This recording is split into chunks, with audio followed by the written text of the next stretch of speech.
was on the verge of fulfilling a lifelong dream. She was a substitute teacher, and she loved education. She was a bubbly person looking forward to her future. She was looking to settle down and have a family. He appeared at just the right time. He was somebody that was very sure of himself. It was a whirlwind romance, and she was excited to see where the relationship could go. But when the young teacher vanishes without a trace, Y'all already made a report last night? Yes, sir. Yeah, a missing persons report. everyone's a suspect. Why did you guys end your relationship? She was entertaining other dudes while she was with me. The frantic search would uncover long-lost secrets. She had 4 pets. One by one, they started dying. Bizarre accusations. There's an app that sets up young women with older men called sugar daddies. And the revelation that sometimes old habits die hard. He was like standing over her. In the middle of the night? Yeah. He was standing next to your bed holding a samurai sword? Yeah, it's very familiar to us. If that's not crazy, I don't know what is. I already know something is wrong. She's not okay, and it's because of him. Friday, September 25th, 2020, Houston, Texas. As the work week winds down, all is quiet in the city's west side enclave of Memorial. Houston is comprised of a lot of smaller towns and cities once you get outside of the kind of metro area. So Memorial is one of the areas heading out to the suburbs. Memorial is especially affluent. You see a lot of high-dollar homes and apartments and things like that. But as night falls on this peaceful suburb, a desperate 911 call comes in to local dispatchers. Houston 911, do you need medical, police, or fire? I'm at my daughter's house, and we need an officer to do a welfare check. The caller says no one in the family has heard from her stepdaughter, 29-year-old Emma Shea Kirby, in 5 days. Emmy's family contacted the apartment maintenance worker to let them into the apartment. However, there is no sign of her inside. No one has heard from her since Sunday. We've been trying to call her. She's not responding. She's not responding to messages. They had no trace of her at all, and it's just really weird. Okay, a police unit will be dispatched. Emma Shea Emmy Kirby was small in size, but made a big impact on everyone she met. Emma Shea was 4'9" and about 100 pounds, and she was definitely the light of the room. She was very friendly, very outgoing, and just a very lovable person. Emmy was a substitute teacher for the Katy ISD, which is the large independent school district out there in the Katy Memorial area. Emma Shea loved working with children. She also loved animals. She had 2 small dogs that she adopted, and she treated them like they were her babies. But even though Emmy had her dogs to keep her company, she craved more companionship. Emma Shea was 29. She was looking to settle down and have a family. Hey, what brings you in today? Just an oil change. And when she met a 28-year-old mechanic named Javon Gilbert in the spring of 2019, she felt an immediate connection. She took her car in to get serviced and ended up meeting Javon Gilbert. He was tall, dark, and handsome, which was her type. Got any plans for later on? No. There was an exchange of phone numbers, and from there the relationship started. He was somebody that was very sure of himself, and so this charismatic personality that he had is what won Emma Shea over. She was excited to see where the relationship could go. Within months, the flirtatious spark was firing on all cylinders. It was a whirlwind romance, and she finally felt like she found a stable relationship. She had introduced him to her family, and in December of 2019, in fact, they had vacationed in Cabo with her parents. The family got to know Javon a little bit, and it just seemed like a match made in heaven. Once they returned from their trip, the relationship continued to flourish. Things just continued to go really fast in their relationship. She was so in love with him. They were basically living life to the fullest. But in September of 2020, police have just arrived at Emma Shea Kirby's apartment, where it appears she has disappeared without a trace. Emma Shea's family knew something was not right and got to the point where once they could not reach Emma Shea, they reached out to the police. Emma Shea had such a supportive family. They all rallied together. Houston police, you want to step outside and talk? Emma Shea's father and stepmother quickly relay their concerns to the responding officers. It is completely abnormal. We get over here, we gain access to the apartment. The dogs are in there, which is completely unlike her. These dogs are like her babies. When entry is made by the parents, they realize that there is a set of keys that is still within the apartment. I found her keys clipped on the back of the door. All 3 of her apartment keys are there, but the door was locked. But there's no sign that Emmy has been home anytime recently. That's certainly concerning because we have apartment keys, but they can't locate her phone at that time. They also don't locate her purse within her apartment. Yeah, that's really strange that she would take off like that. They knew something was wrong. It just looked like she vanished. For 29-year-old Emma Shea Kirby, the future looked extremely bright. Emmy had been a pretty successful young woman. She comes from an affluent family. She was a substitute teacher, and she was aspiring to become a full-time teacher. And she had recently fallen in love. She was in a committed relationship with a local mechanic named Javon Gilbert. He was very supportive of her dreams. It appeared that he was just the perfect man for her. But now, after being unable to reach Emmy for nearly a week, her family has shown up at her apartment in West Houston to discover some worrisome signs. We didn't find her phone in the house, but it's going straight to voicemail, so it's off, okay? Yeah, it's not even ringing. The family is very stressed out right now. They filed a missing persons report. At this point, they're just trying to figure out where she is. But hours later, as the sun rises over Houston, there's still no sign of Emma Shea. Police came back over to the apartment the next day to follow up with Emma Shea's family. Y'all already made a report last night? Yeah, a missing persons report. Emma Shea's parents tell police that they were able to locate her car in the light of day, but its location gave them pause. It's parked in a completely different parking lot, a distance away. Her parents pointed out to the police that her car was in a spot that didn't make any sense for it to be across the lot. The family leads police to Emma Shea's vehicle. It's at the back side of the building. This is the back of the building. Yeah. The keys found inside Emma Shea's apartment allow police easy access into her car. They searched the car, but they really don't find anything. When police ask if there's anyone else who might have access to Emma Shea's car or apartment, her family reveals she recently dated a man named Javon Gilbert. Javon was staying over periodically, and that led to longer and longer stays, and he eventually moved in. But Emma Shea's parents say the relationship had run its course. They had recently broke up about 2 weeks ago. They broke up. The boyfriend and her. He subsequently moved out. Javon moved in with his father, and Emmy was moving into another apartment that was a little bit more affordable for her. Emmy was in the process of packing up to move there on her own with her dogs. Emmy's family goes on to explain they've been in contact with Javon over the past week regarding Emmy's whereabouts. He had told her family he hadn't seen her, hadn't heard from her.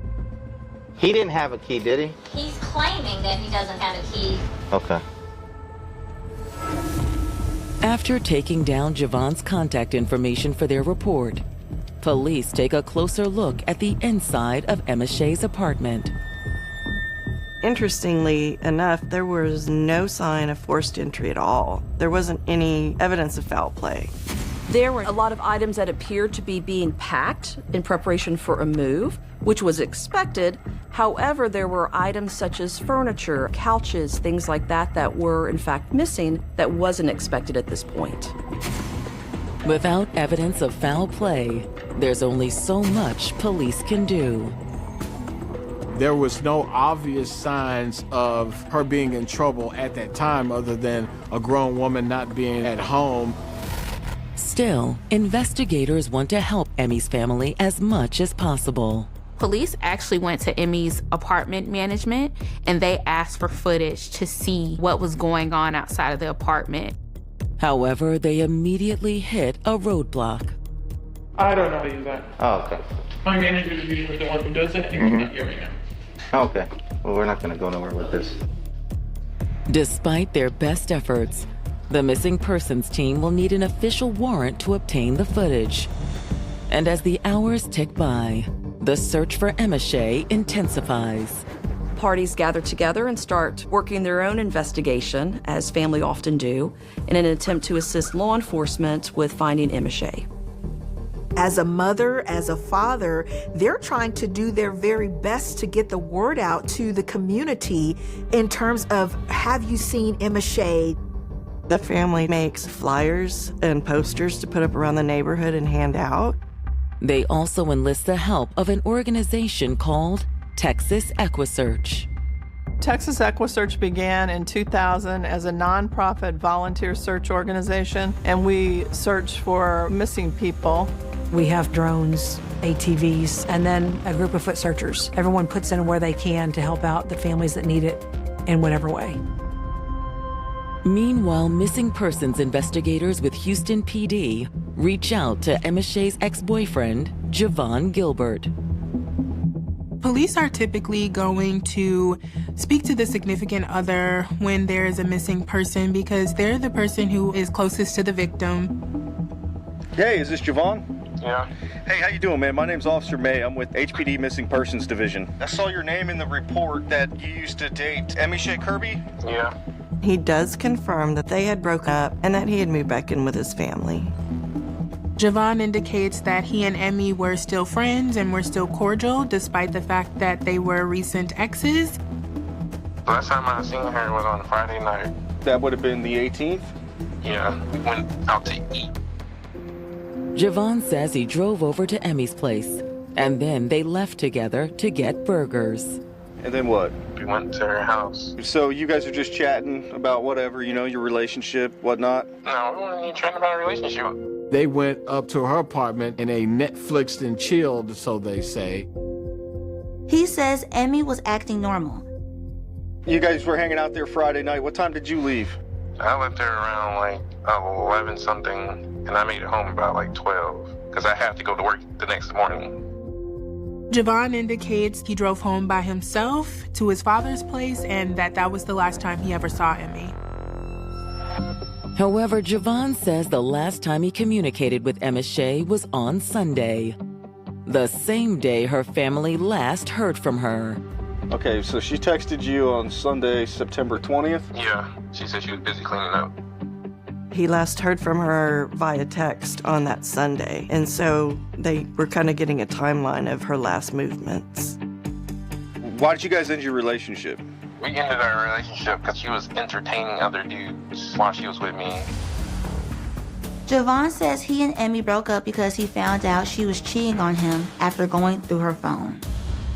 She talked to these other dudes, just like chatting them up and flirting? Well, a little bit more than that. He reported that Emmy had been on an app on the internet that sets up young women with older men. She was on this dating app. It's the sugar daddy app. It was just red flag after red flag.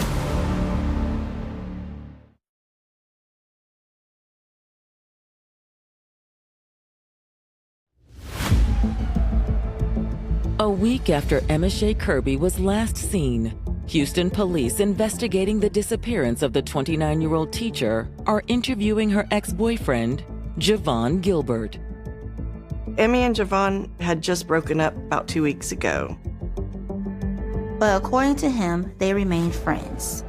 And now, Javon has just relayed a shocking new piece of information to investigators. She was on this dating app. It's the Sugar Daddy app.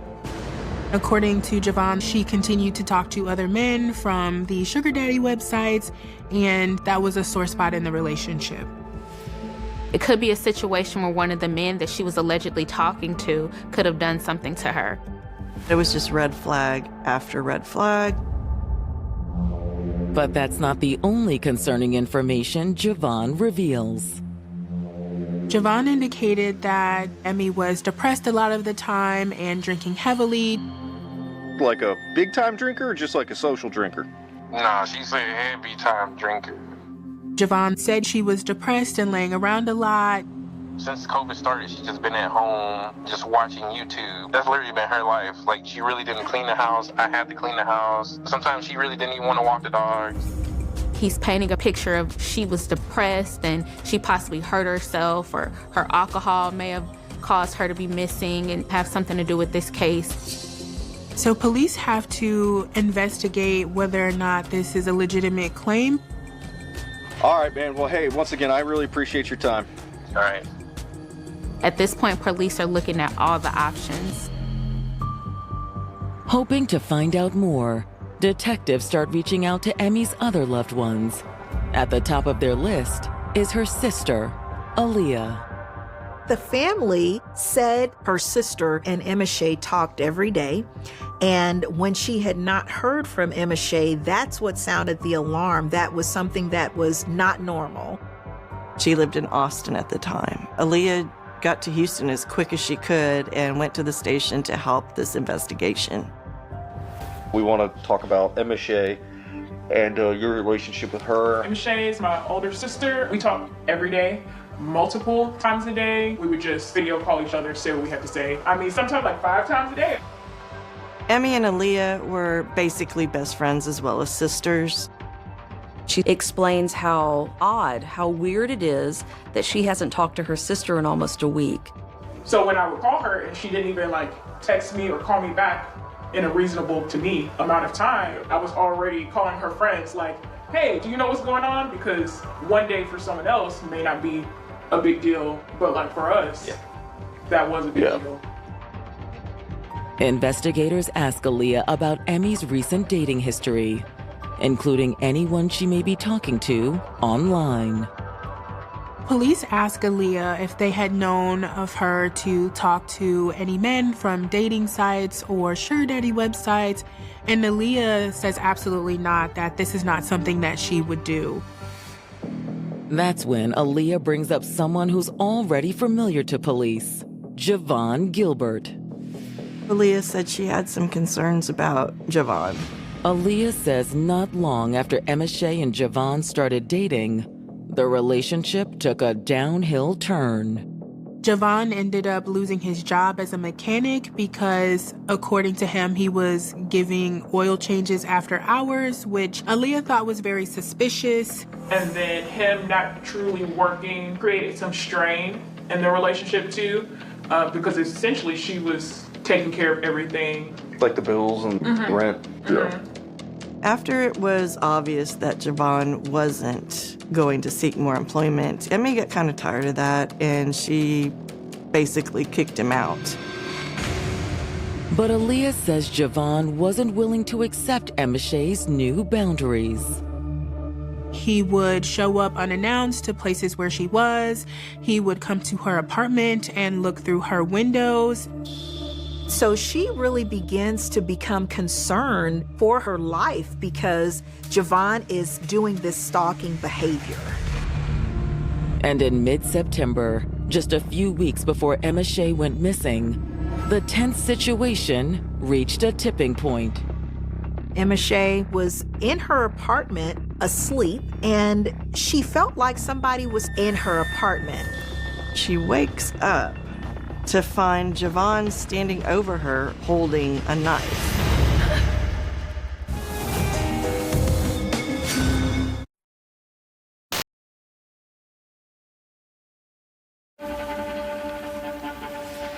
Houston detectives investigating the missing persons case of 29-year-old teacher Emma Shea Kirby have just learned that her ex, Javon Gilbert, had been stalking her in the weeks leading up to her disappearance. Her sister had some concerns about Javon Gilbert, specifically dangerous behavior about breaking into Emma Shea's apartment, standing over her with a knife, and doing things that were making Emma Shea very, very fearful. He's standing over her and she can't sleep. I'm like, wait, what? I was like, you need to call the cops or something, you know?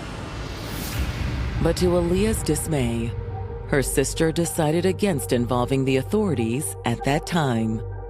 She's like, I don't know, sometimes it's hard because I don't like to just cut people off because I want to treat people how I would treat people. So she's still kind of like rationalizing. However, Emma Shea did take other steps to try to protect herself from her ex. She did contact her leasing office to inquire about the cost of ending the lease early. I think that the timing is important because she is trying so desperately to get out of that apartment and to break the lease. But now, Aaliyah is worried her sister didn't escape Javon's clutches soon enough. I already know something is wrong. She's not okay, and it's because of him. Aaliyah says even her last text messages with her sister now seem questionable. She also explains to law enforcement how she recently got several texts from her sister's phone number, but those text messages were weird to her sister because they had emojis. She didn't text you with emojis. Mm-hmm. That wasn't the norm for her to put those. Aaliyah told police that she thought that maybe those text messages were actually from Javon to make it look like she was alive and well. After speaking with Aaliyah, detectives share her concerns about Javon. Is it possible everything he told police in his interview was an attempt to mislead them as well? His story did not really line up with what Aaliyah said had happened, so they were interested in finding out a little bit more about this guy. They run Javon's name through the database, and they discover that he is on probation and deferred adjudication for arson. Although Emma Shea never filed any police reports against Javon, years earlier, another woman had. Police see a protective order from a woman named Lily Chin, and they can also see that this is Javon's ex-wife. Detectives immediately track down Lily Chen, and she agrees to speak with them about Javon. We know that you had a real hard time with Javon. Can you tell us about y'all's relationship? I met him in high school. Okay. She basically tells police that Javon was her high school sweetheart. You know, they eventually had a baby together, and things were good until they turned bad. Lily says the first red flag she noticed was how Javon treated animals. Lily tells investigators that when they moved in together, she had 4 pets. And so one by one, they started dying. He killed a dog. He killed the dog. If that's not crazy, I don't know what is. If somebody can do that to an animal, Lord only knows what they could do to a person. Then Javon's abusive behavior carried over to the couple's infant child. Lily actually mentions that his daughter, when she would cry, there was abuse. She was afraid of me. She does not cry. So he would put her in a closet. So I had to go grab the baby. After the fiasco with the child endangerment, things just went downhill from there. She decided to move out. That's why I moved out of the place we lived together. Okay. She was ready to start, fresh, and was very adamant about not providing Javon with the location as to where she was. But before long, she realized Javon had figured out her new address. I realized he started following me from my job. I saw him in the apartment complex. Then one night, something even more terrifying happened while Lily was asleep in her new apartment. I woke up like 2, 3 o'clock in the morning. I have a Japanese sword, the long one. Yeah. He was holding that next to my bed. To detectives, the incident sounds eerily familiar. They learn that he has done actions that are consistent with what they are seeing during their investigation with Emmy, specifically breaking into her home, holding in the ex-wife's case, a samurai sword compared to the knife, but consistent. It's very familiar to us. Really? Yes. You know, I was so scared. I said, you had to leave. I'm gonna call the police. But for Lily, her waking nightmare wasn't over yet. And he puts chloroform over her face, just like in the movies. He kind of like covered my mouth. I just passed out. The next thing in the morning, I woke up. Afterwards, Lily didn't hear from Javon for months. But he still wasn't done terrorizing her. She was in her home asleep, and she was awoken out of her sleep by the smells of smoke. I was dreaming. I woke up, but I saw there was smoke just everywhere. Her apartment was actually on fire.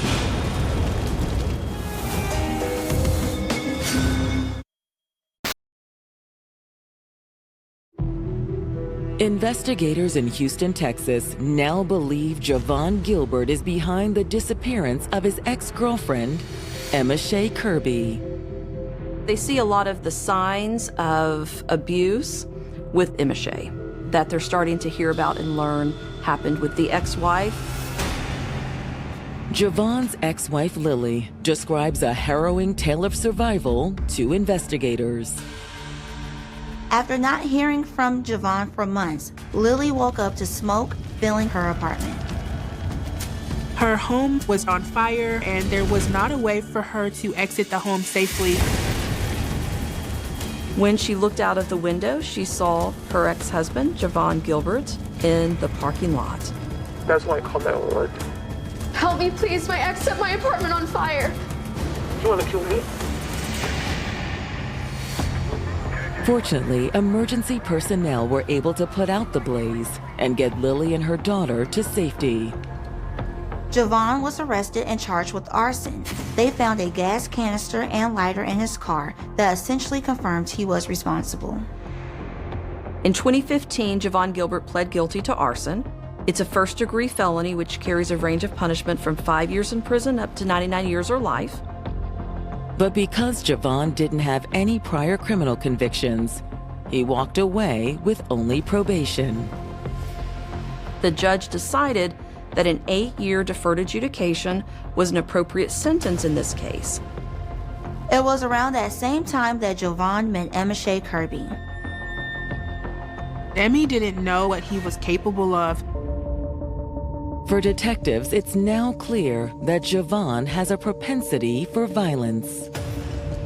It's very clear that Javon wanted to control these women when he did not get his way in these romantic relationships, and when they were no longer willing to put up with some of his behaviors. Then at that point, it triggered him and sent him spiraling. However, investigators will need more evidence to prove Javon was involved in Emma Shea's disappearance. At this point, they still don't know where Emma Shea is. But as search efforts continue, investigators finally get their hands on a crucial piece of evidence. Police are finally able to secure the surveillance video from the apartment complex, and they are able to see Javon on the night of September 18th at Emma Shea's apartment. Around 9 p.m., they see Javon leaving with Emmy. They do leave in her car to go to dinner, as Javon had indicated in his original interview. They arrive back at the apartment together 40 minutes later. The couple returns to the apartment, park her car, and they walk in together. Everything looks normal on the tape. It doesn't appear that they were arguing or fighting, and looks like everything is fine. When Emma Shea and Javon Gilbert walk into the apartment, that's the last time Emma Shea is ever seen alive, is on that surveillance camera. At that point, Javon's statement to police is no longer supported by the surveillance footage. He tells investigators that he left Emma Shea at 11 o'clock p.m. However, cameras show Javon actually leaving Emma Shea's apartment at 1:40 a.m. And Emma Shea is not with him. They see him there at 1:40 in the morning, carrying a somewhat large package out of the apartment. He loads the large item into the back of Emmy's car and drives off. Almost an hour later, Javon returns to the apartment complex in Emmy's car, parking it in the spot where her family later found it. Investigators have to consider that what they just witnessed on the surveillance footage is Javon disposing of Emmy's body. The surveillance footage shows Javon returning to Emmy's apartment several times over the following days. They see him carrying the sofa to the dumpster and disposing of it. Detectives now wonder, was there forensic evidence on that sofa? Unfortunately, by the time homicide is able to get the surveillance, the trash in that location had already been picked up, and we were unable to locate any items of interest for the investigation. However, volunteers with Texas EquiSearch have not given up their hunt for Emma Shea. We got really involved in the mission at that point. And they are about to make a vital discovery during their search of a local park. I believe we had about 23 people that showed up for the search. I was in the front, and a deer ran in front of me. And I thought, this is crazy, because who sees a deer in Houston? As Sheila follows the deer's path, the hair on the back of her neck stands up. I caught an odor and saw something that just didn't sit right with me. I was trying to figure out what it was I was seeing. Tammy! We knew we found her. God put those deers there for a reason.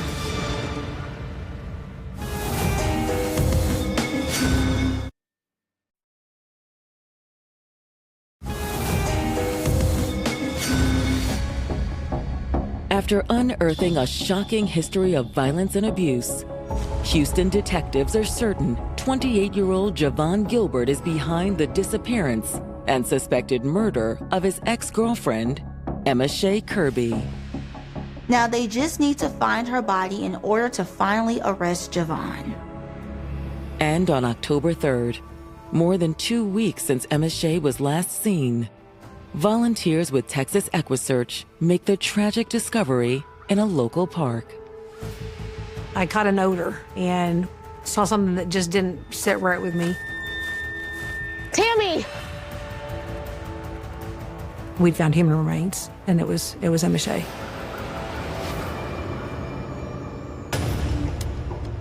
When the autopsy was performed on Emmy's body, the coroner found that she had been strangled. During my experience, strangulation is a very personal attack. But that's not Emmy's only injury. She suffered a gunshot wound to the right side of her forehead.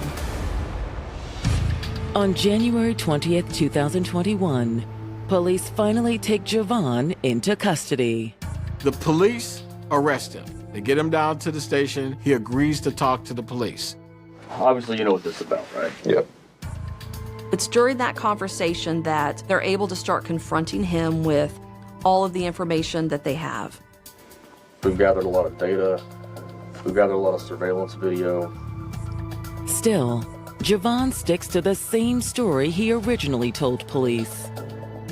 Javon states he left Emmy's house around 11 p.m. on September 18th.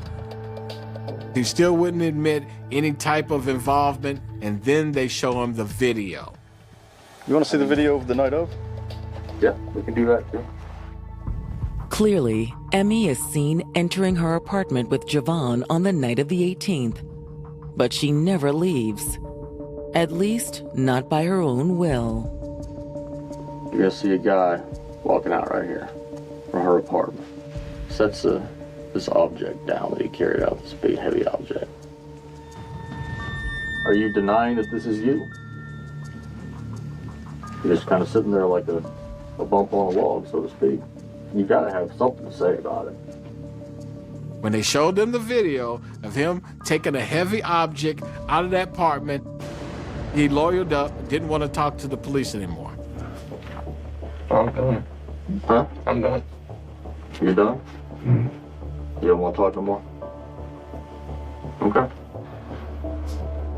When he says that he wants a lawyer, that sort of sealed that investigators were on to what actually happened with Emma Shea Kirby.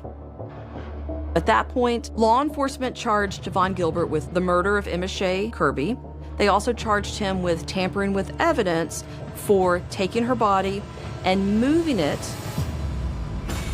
Because Javon is still on probation from the arson charge, prosecutors decide to take an unorthodox approach to his murder charge.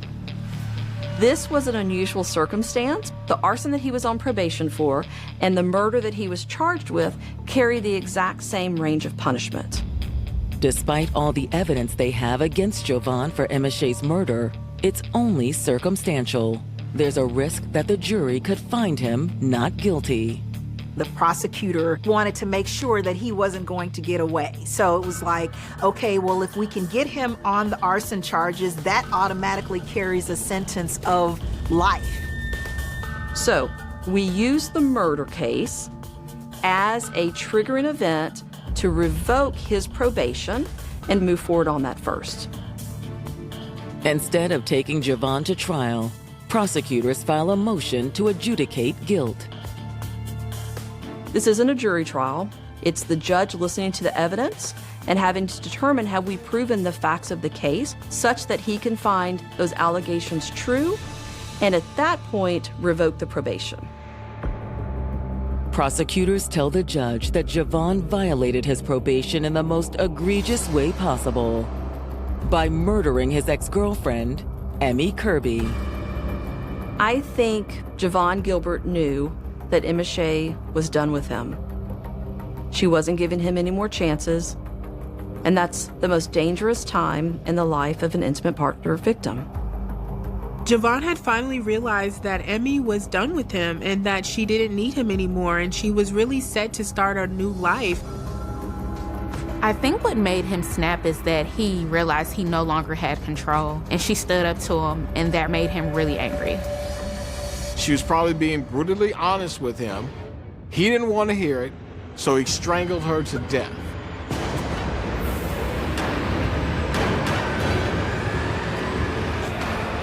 But the violence didn't end there.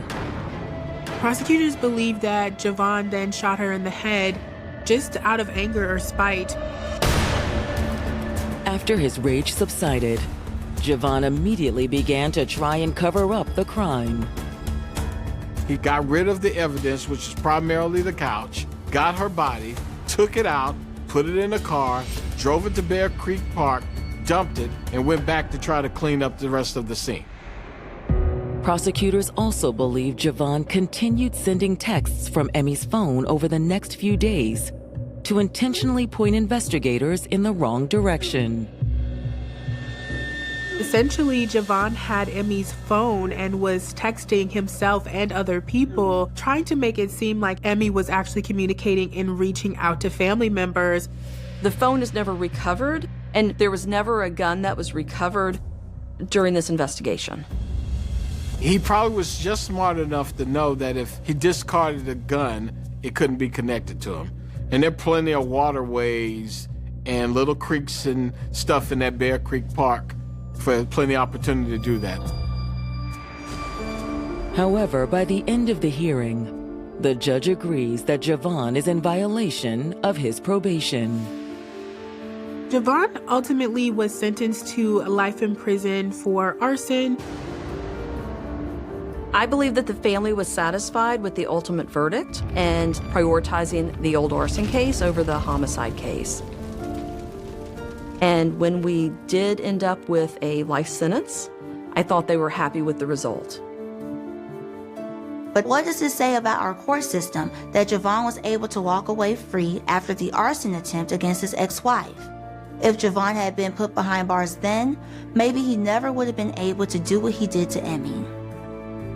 When looking at intimate partner violence, when trying to escape these sort of relationships, the most critical time and the most dangerous time is when these folks are trying to escape. With Lily and with Emmy, they were both desperately trying to get away from this particular person.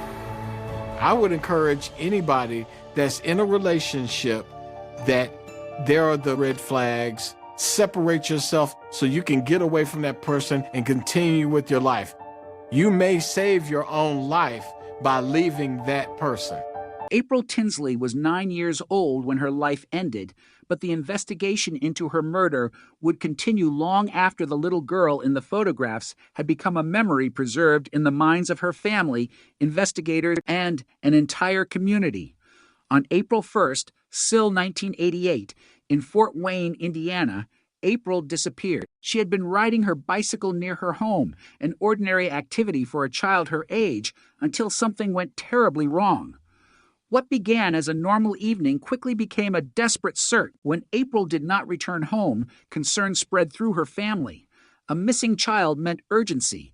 Every minute mattered. Police and members of the community began searching for her, hoping that she would be found alive. Instead, the search ended with a discovery that transformed a missing person investigation into a murder case. April's body was found several days later in a rural area outside Fort Wayne. She had been killed. The news struck the community with enormous force. April was only 9 years old. Her disappearance had already frightened people, but the discovery of her body created an even darker question. Who could have taken a child from the area and killed her, then disappeared without leaving investigators a clear path to his identity? Detectives began examining every available piece of information.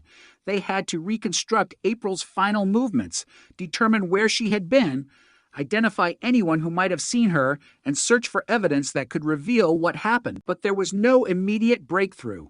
The person responsible was not arrested. The investigation continued, but the passage of time began working against the detectives. Witness memories could fade. Leads could become impossible to verify. People moved. Circumstances changed. Yet April's name remained attached to the case. For her family, the passage of time did not make the loss small. For investigators, the case remained an unfinished responsibility. The murder became one of those investigations in which the victim could no longer speak, and the evidence had to speak for her. The years that followed were marked by uncertainty. April's killer remained unidentified, and the case gradually entered the category investigators know all too well: the cold case.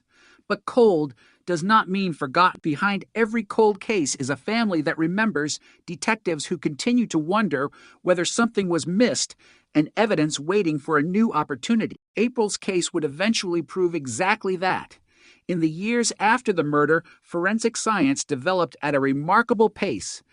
DNA testing became increasingly powerful. Biological evidence that once could not provide a useful identification could later become a critical investigative tool. But in 1988, investigators did not have the modern capabilities that would eventually transform April's case. The biological evidence associated with the murder could be preserved, but its full potential would remain unknown. That distinction would become crucial decades later. A piece of evidence does not become more truthful because technology improves. Technology simply becomes better at reading what was already there. April's case would eventually depend on that principle. The investigation had begun with a child missing from her neighborhood. It had become a homicide investigation after her body was found. Then it became a decades-long search for an unknown killer. The original detectives could not know that their work would eventually become part of a forensic investigation spanning more than 30 years. They could not know that genetic genealogy would one day allow investigators to search through family connection. They could not know that the killer's identity could eventually be uncovered through DNA technology that had not yet become part of everyday police work. All they could do was follow the evidence available to them, and the evidence, however incomplete, was still there. April's murder remained an open wound in Fort Wayne. People who had known her grew older. Children who had been young when the murder occurred became adults. Detectives who had once worked the case eventually retired. But April herself remained forever 9 years old. Her photographs preserved the child she had been, while the investigation around her continued to age. The contrast was haunting. The calendar moved forward. The case seemed frozen. Then came new information. Years after April's murder, a man began sending disturbing messages that referenced the crime. These communications became part of the investigation and added a new layer of fear. Someone appeared to know details connected to April's murder, but knowing details and proving identity were two different things. Investigators still needed a connection that could withstand scrutiny. The case remained unresolved. The killer, whoever he was, had avoided identification for decades. The community had learned to live with the fact that an unknown murderer had once been among them. That is one of the most disturbing aspects of a long-running cold case. The suspect does not disappear into history simply because investigators lose the trail. He continues living somewhere. He has a name, a home, a routine. Perhaps people know him. Perhaps people pass him on the street without realizing what he may have done. The phrase, "monster next door," carries its power from precisely that fear, the possibility that evil can exist behind an ordinary face. For years, April's killer remained an invisible figure. Investigators had no name they could publicly attach to the crime. They had evidence, but not an identity. They had questions, but not answers. And then science began to change the balance. The development of forensic genealogy offered investigators a new way to examine unidentified DNA. Instead of requiring an exact match in a criminal database, investigators could look for relatives of the unknown person. A genetic connection could lead to a family. A family could lead to a genealogical investigation. A genealogical investigation could narrow the search to a particular individual. But none of this replaced traditional police work. Genetic genealogy could provide a lead, not a verdict. Investigators still had to confirm the identity through forensic testing and build the case carefully. April's investigation eventually reached that stage. The DNA evidence that had survived for decades became the starting point for a new search. The technology could now ask questions that investigators in 1988 could never have asked. Who was genetically connected to the unknown profile? What family line did it point toward? Could investigators identify the person whose DNA matched the evidence? The answers would eventually lead to an arrest in 2018, but before that moment arrived, April's case had to survive 30 years of silence. That silence was not empty. It was filled with police files, preserved evidence, unanswered questions, and the memory of a child whose family had never stopped wanting justice. April's murder had become more than a forgotten investigation. It had become a test of whether modern science could correct what time had failed to resolve. The case had begun in 1988 with a 9-year-old girl riding a bicycle. It would eventually become a landmark example of how genetic genealogy could breathe new life into a seemingly impossible investigation. But the technology could only work because the evidence had survived. Somewhere inside that evidence was information that the killer had left behind. He had not erased everything. He had not taken every trace with him. Time had hidden the truth, but it had not destroyed it. For 30 years, investigators waited for a way to read it, and in 2018, that opportunity finally arrived. For 30 years, April Tinsley's murder remained an open wound in Fort Wayne, a case that refused to disappear even as the original investigation grew older and the world around it changed. The little girl who had vanished in 1988 remained at the center of everything. Her photograph preserved the face of a 9-year-old who would never grow older, while detectives continued to confront the same unanswered question. Who had killed April? In the immediate aftermath of her disappearance, investigators had faced a terrifying race against time. April had been reported missing, and the search expanded through the area around Fort Wayne.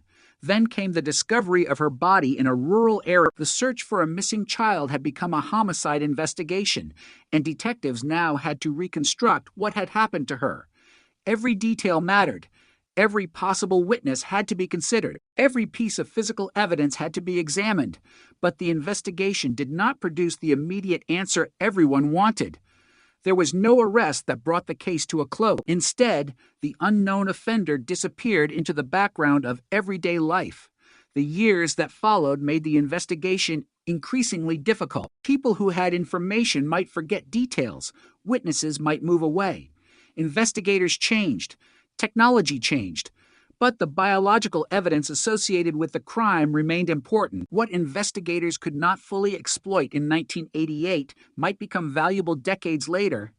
That possibility was one of the few reasons to keep hope alive. In cold case investigations, evidence can outlive the people who originally collected it. A sample can remain preserved while forensic science develops around it. A photograph can be re-examined. A statement can be compared with information discovered years later. A case can be reopened because something that was once impossible becomes possible. April's murder would eventually become an example of that process, but before the breakthrough, there was a long period when the case seemed trapped in the past. The killer had escaped identification. There was no courtroom, no conviction, no explanation for April's family. The community was left with the disturbing reality that a child had been murdered and the person responsible remained free. Years later, investigators received another disturbing element: messages connected to the case. The communications were chilling because they appeared to contain information related to April's murder. They suggested that someone knew details about the crime and was willing to communicate them. Such messages can create a powerful investigative lead, but they can also create confusion. A person can claim knowledge without being the killer. Investigators therefore needed something stronger than words. They needed evidence that could establish identity. The DNA evidence eventually became that evidence.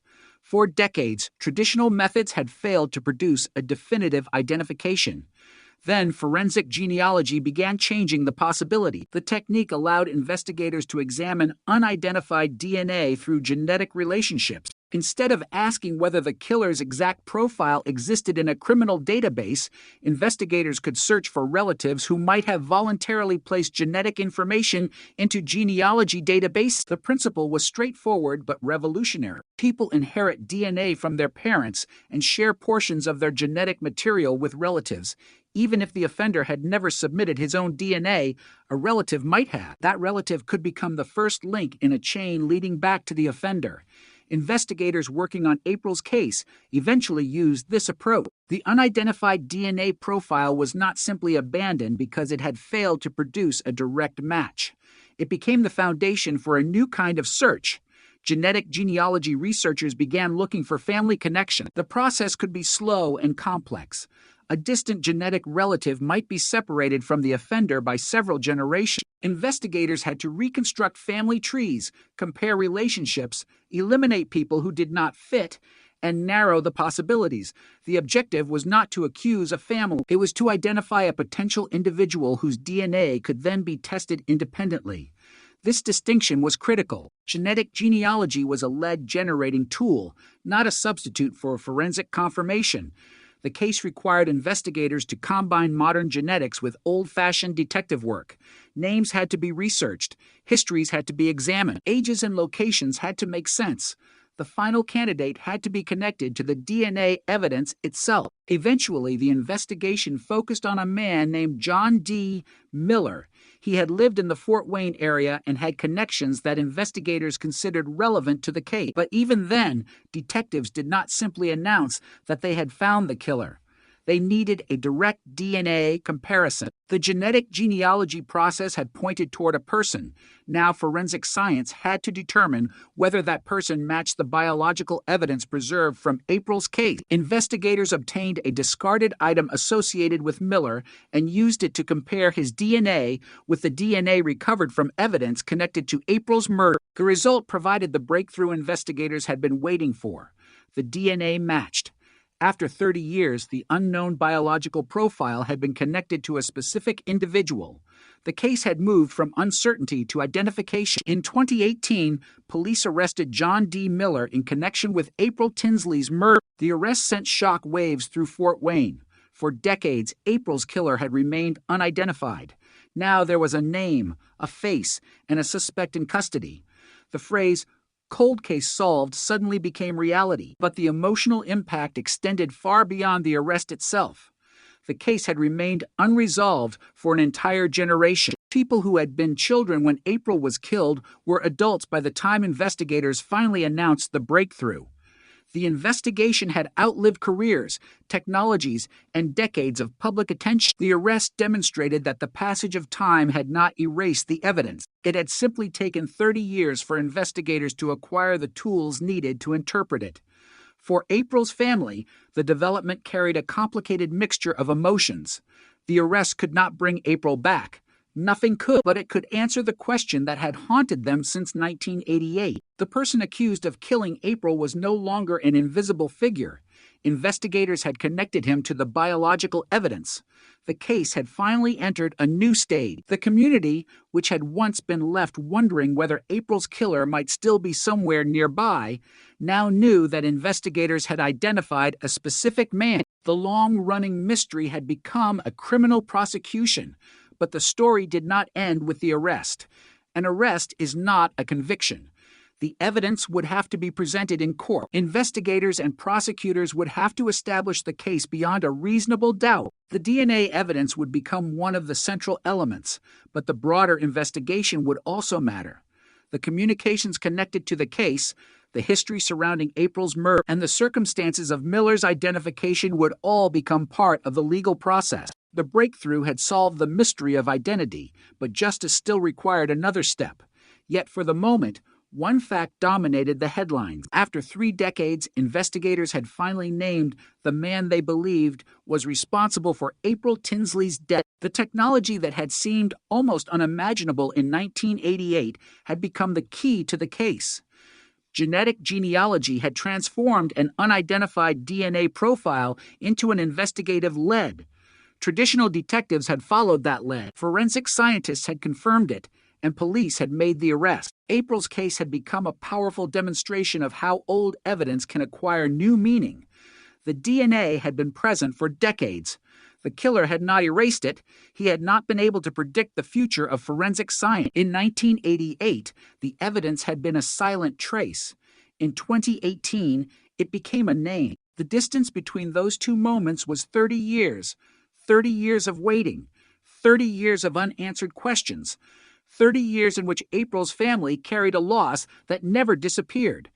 Then, suddenly, the cold case was no longer cold. It had been reopened, reconstructed, and transformed by science. The unknown killer had a name. The suspect was under arrest, and the evidence that had survived since April's murder had finally begun telling the story investigators had been waiting decades to hear. The arrest of John D. Miller in 2018 changed the April Tinsley investigation in a matter of hours, but it did not erase the 30 years that had come before it. For investigators, the arrest was the result of a long chain of evidence that began with a child's disappearance in 1988 and survived through decades of technological change. For the public, however, the news was much simpler. After 30 years, the man police believed had murdered April Tinsley was finally in custody. That announcement carried enormous weight because the case had become one of Indiana's most enduring unsolved child murders. April had been 9 years old when she was killed. Her family had spent decades without knowing who was responsible. Now detectives had a suspect whose DNA was linked to biological evidence from the crime. The breakthrough had not come from a sudden confession or a witness who appeared after decades of silence. It had come from science. Genetic genealogy had helped investigators move from an unidentified DNA profile toward a specific family line and eventually toward Miller. But investigators still needed to prove the connection through direct forensic testing. That was the crucial transition from suspicion to evidence. Police obtained DNA associated with Miller from a discarded item and compared it with the biological evidence recovered during the original investigation. The result was a match. The unidentified DNA that had haunted the case for decades had finally been connected to a living person. Miller was arrested in July 2018. The arrest immediately transformed the case from a cold investigation into an active criminal prosecution. Yet the emotional impact of the development was impossible to separate from April herself. For years, her name had appeared in cold case files and anniversary stories. Her photograph remained a reminder of a childhood that had ended violently. The arrest did not change what had happened to her, but it changed the question surrounding her death. Investigators were no longer asking only who could have done it. They now had forensic evidence pointing to a particular man. The community could finally see the face behind a crime that had remained faceless for a generation. That was also what made the case so disturbing. Miller was not some mysterious figure who had appeared from nowhere. He had lived an ordinary life for decades while the investigation remained unresolved. The possibility that the person responsible had continued living while April's family waited was one of the most unsettling elements of the case. It demonstrated why cold cases can create a unique kind of fear. The offender may not remain visibly dangerous. He may become part of the ordinary world. He may have neighbors, acquaintances, routines, and a history that appears unrelated to the crime. The passage of time can create distance between the crime and the person who committed it, but DNA can collapse that distance in an instant. A biological trace from 1988 can suddenly connect a person living decades later to a crime seen from another era. That is precisely what happened in April's case. The forensic connection was especially important because the investigation had already endured so many years of uncertainty. Detectives could not rely solely on old memories. They needed evidence capable of surviving scrutiny. DNA provided that foundation. The genetic genealogy investigation had generated the lead, but the direct comparison provided the confirmation. The distinction was essential. Genetic genealogy did not itself prove that Miller committed the murder. It helped investigators find the person whose DNA needed to be tested. Once the direct comparison matched the crime scene profile, the investigation had a powerful piece of evidence linking Miller to the case. The technology represented a dramatic change from the tools available to investigators in 1988. Back then, forensic DNA analysis was still in its early development.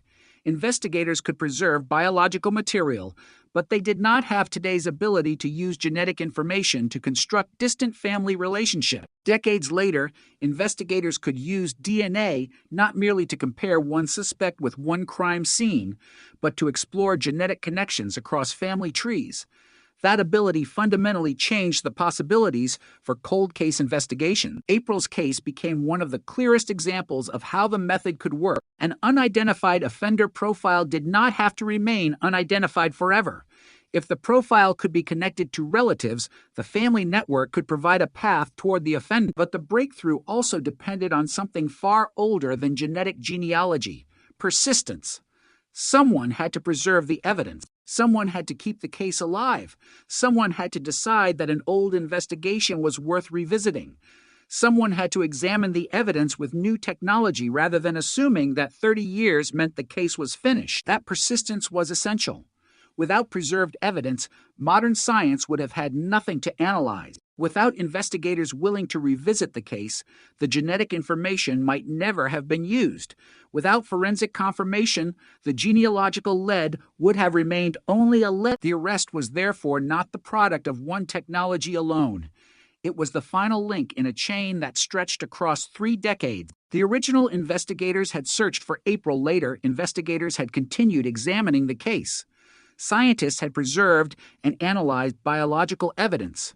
Genetic genealogy researchers had reconstructed family relationships. Detectives had followed those relationships to a specific person. Forensic testing had then provided the direct connection. Each stage depended on the one before it. The case also carried a painful reminder of how much time had been lost. When April was murdered, she was 9 years old. By the time Miller was arrested, she would have been nearly 4. The little girl who had once ridden her bicycle through Fort Wayne had been frozen forever in 1988, while the rest of the world moved forward. Her friends, family members, investigators, and community members aged. Technology transformed. Generations changed. But April's story remained anchored to that terrible spring of 1988. The arrest finally allowed the case to move beyond that frozen moment. It did not restore the years April never had. It did not remove the grief carried by her family, but it gave the investigation something it had lacked for 30 years: a defendant. The next stage would have to take place in court. Evidence that had been hidden in laboratory files would become evidence presented to a judge and jury. The genetic genealogy breakthrough would have to be explained.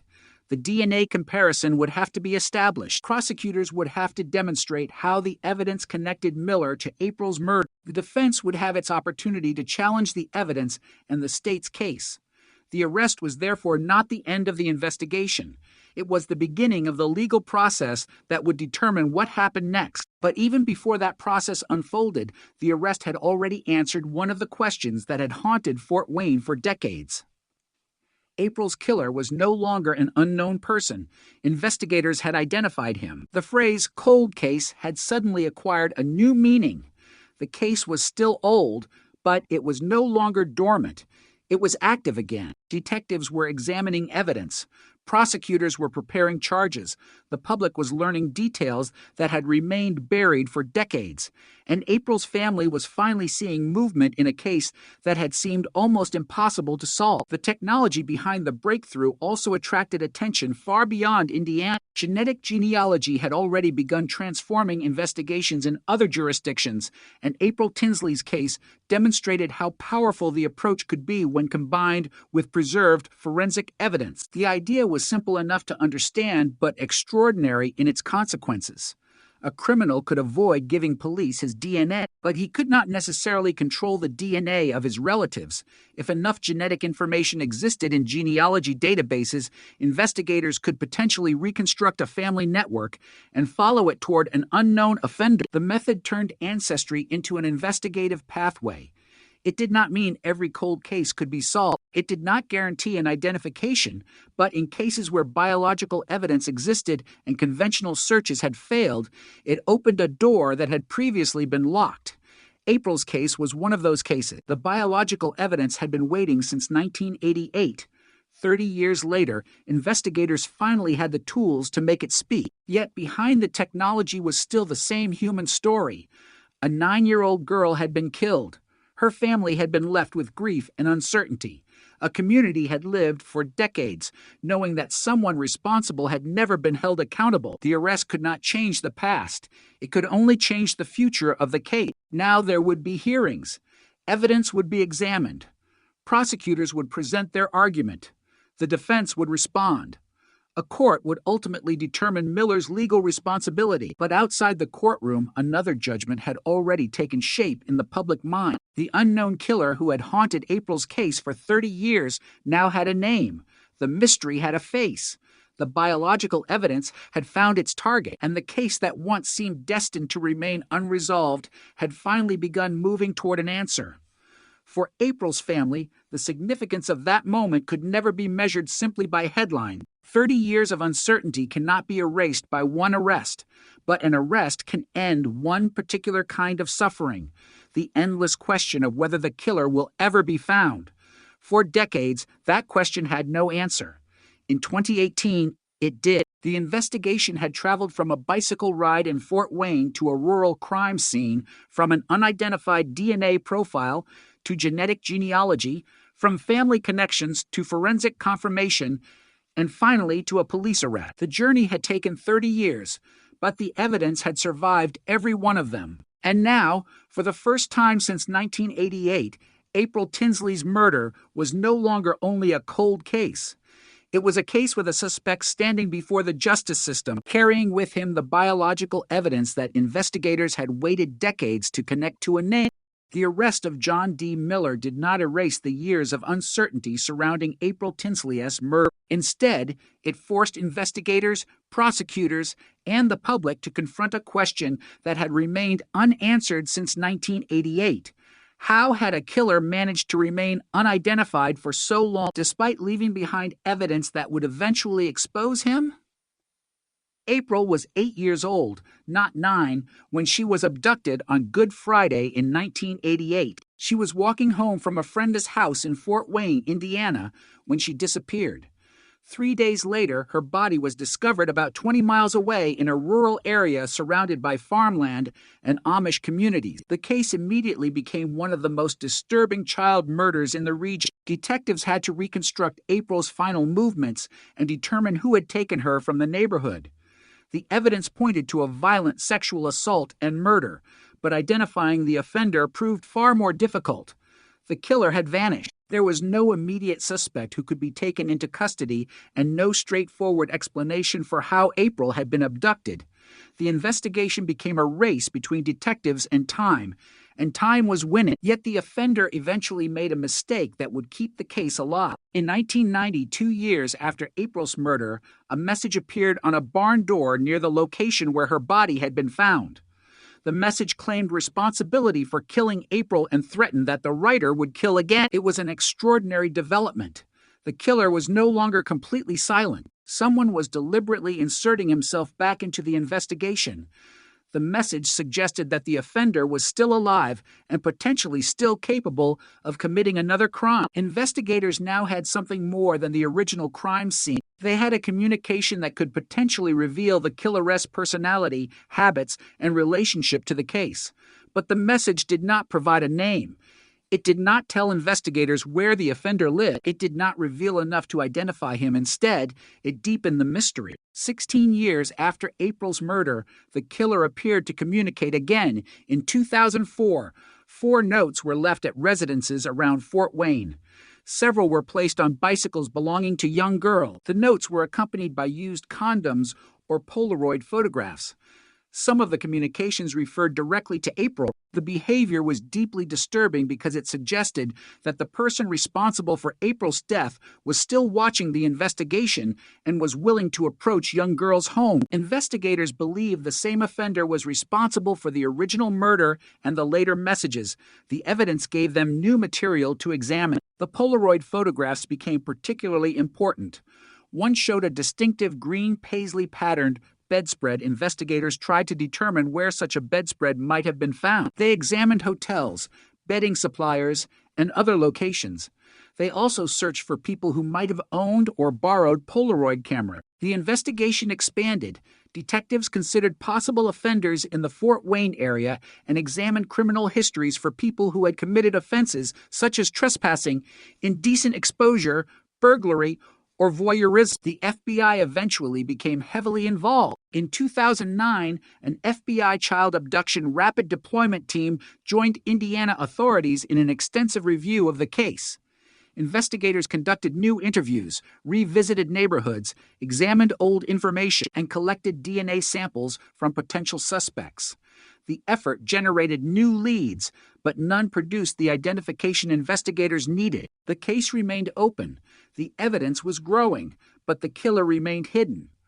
What made the case particularly frustrating was that investigators knew the offender had left behind forensic evidence. The FBI described the case as highly solvable because the killer had provided biological and other evidence over the years. But having evidence and being able to identify the person who left it were two very different things. In the years before genetic genealogy transformed cold case investigations, investigators largely depended on conventional DNA comparison. If the offender's DNA did not match a profile already available to law enforcement, the evidence could remain unidentified. A perfect forensic profile could exist without producing a name. That was the situation in April's case. The evidence could tell investigators that the same man was connected to the crime and later communications, but it could not immediately tell them who he was. Then the science changed. Genetic genealogy introduced a new possibility. Investigators could take an unidentified DNA profile and search for relatives in genealogical databases. The objective was not to find the killer directly. It was to find a genetic pathway toward him. A relative might unknowingly provide the first connection. From there, investigators could construct family trees, identify possible branches, and narrow the search. The method required patience and traditional detective work. A genetic relationship did not mean guilt. It simply created a lead. Investigators still had to identify a specific individual and obtain independent forensic confirmation. In April's case, that process eventually led detectives toward John D. Miller. The investigation then moved into a crucial phase. The question was no longer whether a family connection existed. The question was whether Miller's DNA matched the biological evidence associated with April's murder. Investigators obtained DNA from a discarded item connected to Miller. The comparison produced the result they had been seeking for 3 decades. The DNA matched the profile associated with the April Tinsley case. Suddenly, the unidentified killer had a name. Miller was arrested in July 2018. The news shocked the Fort Wayne community because the case had remained unresolved for an entire generation. People who had been children when April was murdered were now adults. Detectives who had worked the original investigation had spent much of their careers wondering whether the killer would ever be identified. The arrest finally answered that question. But the case had another important dimension. The breakthrough did not come from a single dramatic clue discovered in 2018. It came from evidence that had survived since the original crime and from investigators willing to keep searching for new ways to interpret it. The biological evidence had been there. The technology had not. Once genetic genealogy became available, investigators could approach the evidence from a completely different direction. The old DNA profile became the foundation for a new investigation. The family connections provided a path. Traditional detectives narrowed the possibilities. Forensic testing confirmed the connection. The final result was an arrest. That sequence demonstrated why cold cases can remain solvable even after decades. Time can destroy memories, but it cannot necessarily destroy biological evidence. A witness may forget what he saw. A suspect may move. A neighborhood may change. But DNA can remain preserved. When forensic science advances, an old sample can suddenly become more valuable than it was when it was collected. April's case became a striking example of that principle. Yet even after Miller was arrested, investigators still faced the responsibility of proving the case in court. An arrest is an accusation, not a conviction. The prosecution would need to present evidence demonstrating Miller's connection to April's murder. The DNA evidence was central, but prosecutors also had to establish the circumstances surrounding the crime and explain the investigative path that had led to Miller. The defense would have the opportunity to challenge the evidence and the prosecution's conclusions. The arrest, therefore, marked a beginning rather than an ending. But outside the courtroom, the significance of the moment was undeniable. After 30 years, the question of who had been responsible for April's murder had finally moved from uncertainty to a specific individual. The killer, who had once written messages claiming responsibility, had spent decades beyond the reach of investigators. He had apparently believed that time would protect him. Instead, time became one of the reasons he was eventually identified. Science had advanced. Investigative databases had expanded. Genetic genealogy had created a new path, and the biological evidence left behind in the original investigation had remained available for comparison. The case also revealed the disturbing persistence of the offender. The 1990 barn door message and the 2004 notes demonstrated that the person responsible had not simply disappeared after April's murder. He had returned to the case through written communications and photographs, creating additional evidence that investigators could later examine. In some ways, the killer had helped preserve the trail that would eventually lead to him. Every message created another piece of behavioral evidence. Every photograph provided another clue. Every biological trace increased the possibility that modern forensic science would eventually connect him to the crime. For years, those pieces did not form a complete picture. Then genetic genealogy supplied the missing link. The case had been a puzzle with one critical piece missing, the offender's identity. Once that piece was found, the rest of the evidence could be connected. The transformation was extraordinary. In 1988, April was a missing child. Days later, she was a murder victim. In 1990, the killer appeared to taunt investigators. In 2004, more messages suggested that he remained nearby. In 2009, federal and local investigators conducted a major renewed effort. And in 2018, the biological evidence finally pointed directly toward John D. Miller. 30 years had passed, but the investigation had never completely died. It had simply waited for a method capable of unlocking what the evidence contained. April's family had waited even longer for the truth. Nothing about the arrest could undo the loss of a child, but it could finally answer the question that had followed them for decades. The person responsible was no longer an anonymous figure. He had been identified through evidence that had survived since April's final days. And after 3 decades of silence, the case had finally begun speaking with a name. The name John D. Miller changed the April Tinsley investigation, but the evidence that led investigators to him had been building for years, scattered across a case that refused to disappear. For decades, detectives had been forced to work backward, trying to reconstruct a crime that had happened in 1988 while the person responsible remained outside their reach. The most important question was no longer whether April had been murdered. That had been established long ago. The question was whether the evidence could finally identify the man who had taken her life.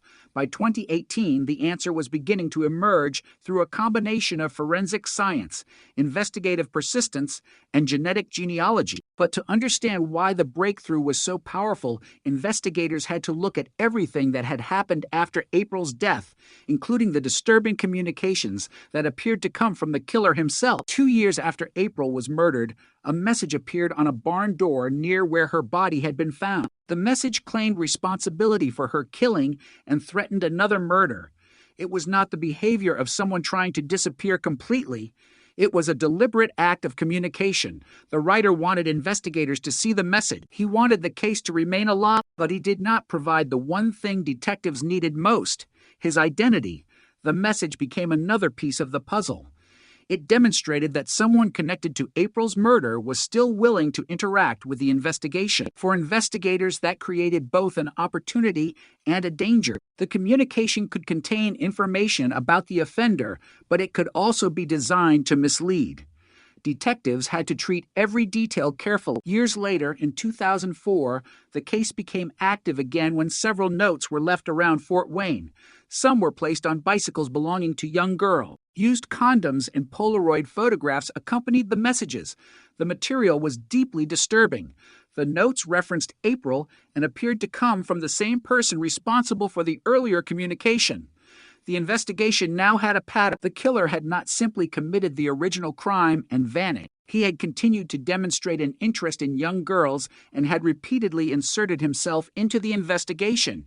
That behavior created additional evidence, but it also intensified the fear within the community. Parents were confronted with the possibility that the person responsible for April's murder could still be nearby. A case that had begun with the disappearance of one child had become a continuing threat in the public imagination. Investigators responded by revisiting potential suspects and searching for connections between the communications and people who had lived in the area. The distinctive Polaroid photographs became especially interesting. One photograph showed a green paisley-patterned bedspread. Detectives attempted to identify where such a bedspread might have been found. They explored hotels and other possible locations.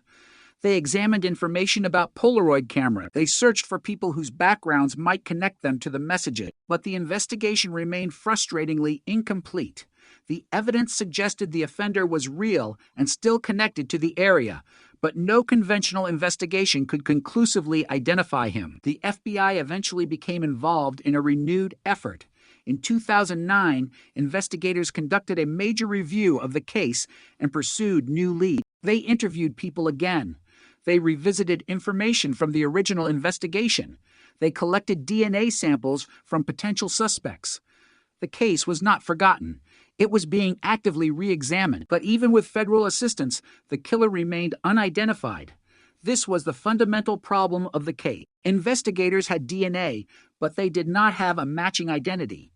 Traditional law enforcement databases could only help if the offender or a close enough relative had already provided a profile. If the person had never been arrested or had never entered a database, the profile could remain anonymous. The evidence could be scientifically precise and still practically useless for identification. That limitation would eventually disappear with genetic genealogy. The technology changed the question investigators could ask. Instead of asking, "Does this DNA match someone already known to law enforcement?" they could ask, "Does this DNA share enough genetic material with anyone in a genealogical database to reveal a family connection?" That was a completely different approach. It did not require the offender to have been arrested before. It did not require him to have voluntarily submitted his own DNA to police. A relative could provide the connection. The process began with the unidentified forensic profile. Researchers searched for genetic relatives and began constructing family trees. This work could involve distant relationships and enormous amounts of genealogical information. Names had to be traced through generations. Family branches had to be examined. People who could not fit the known circumstances had to be eliminated. The process was investigative, not automatic. Eventually, the search produced a promising path toward John D. Miller. Miller had lived in the Fort Wayne area, making the genealogical lead more significant. But investigators still had to confirm that the man identified through the genetic trail was the same man whose biological material had been recovered from. Evidence related to April's murder. That required direct DNA testing. Investigators obtained a discarded item associated with Miller. From it, they obtained DNA and compared the profile with the forensic evidence from April's case. The comparison produced a match. After 3 decades, the unidentified DNA had become an identity. The result was the moment the investigation had been waiting for since 1988. John D. Miller was arrested in July 2018. The arrest immediately transformed the case. The person investigators had been searching for was no longer an unknown figure. He was a named suspect, and the evidence connecting him to the crime could now be tested through the justice system. The public reaction was intense. A murder that had once seemed destined to remain unsolved had suddenly been cracked through technology that did not exist when April was killed. The case became an example of the growing power of genetic genealogy in criminal investigations. But the science was only part of the story. The breakthrough also demonstrated the importance of preserving evidence. If the biological material had been lost or contaminated, no amount of technological progress could have produced the same result. The evidence had to survive first. Then investigators had to recognize its potential. Then technology had to advance far enough to exploit it. The timing had finally aligned. The murder occurred in 1988. The first known killer communication appeared in 1990. More communications emerged in 2004.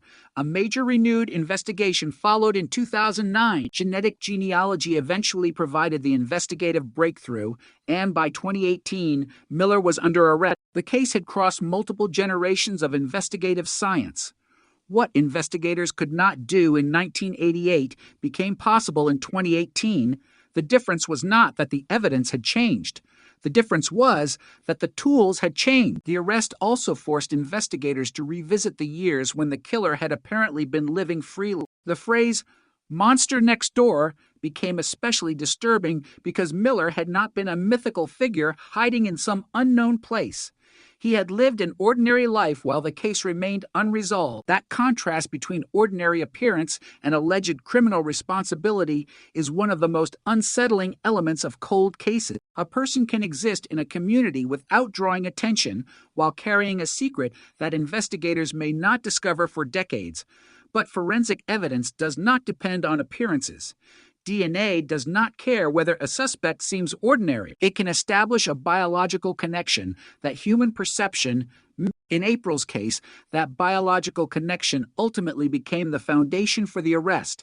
Yet the arrest itself was not the end of the legal process. Prosecutors would still have to prove their case.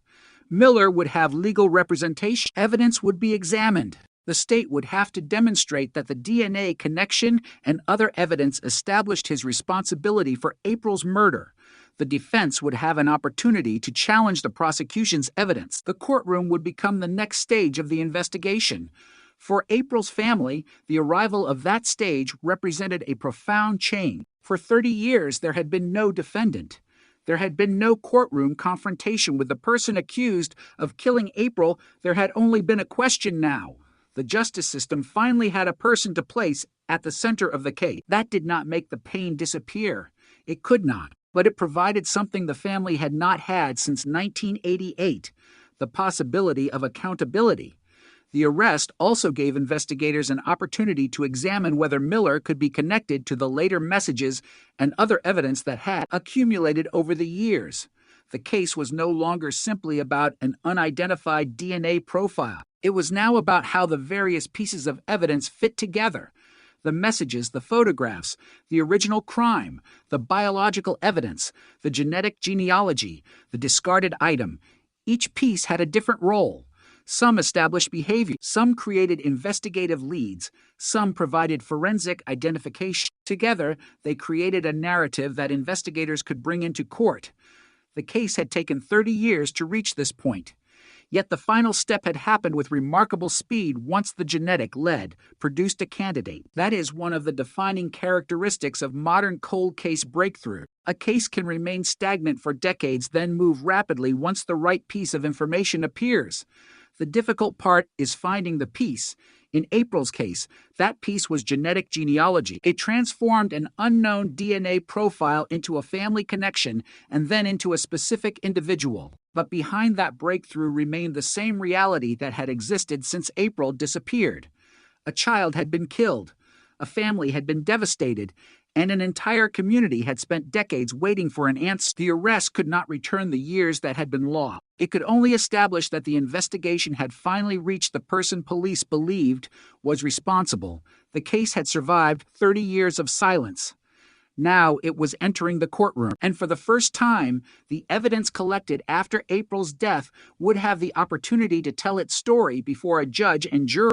The courtroom became the next battlefield in the April Tinsley investigation because an arrest could answer one question, but not the legal questions that followed.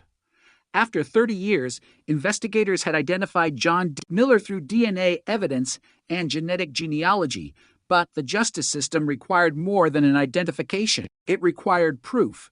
The case that had begun with the disappearance of a little girl in Fort Wayne in 1988 was now moving through a legal process in which evidence collected decades earlier would be examined under modern standards. For April's family, this stage carried an emotional weight that was difficult to measure. They had spent years wondering whether anyone would ever be held accountable.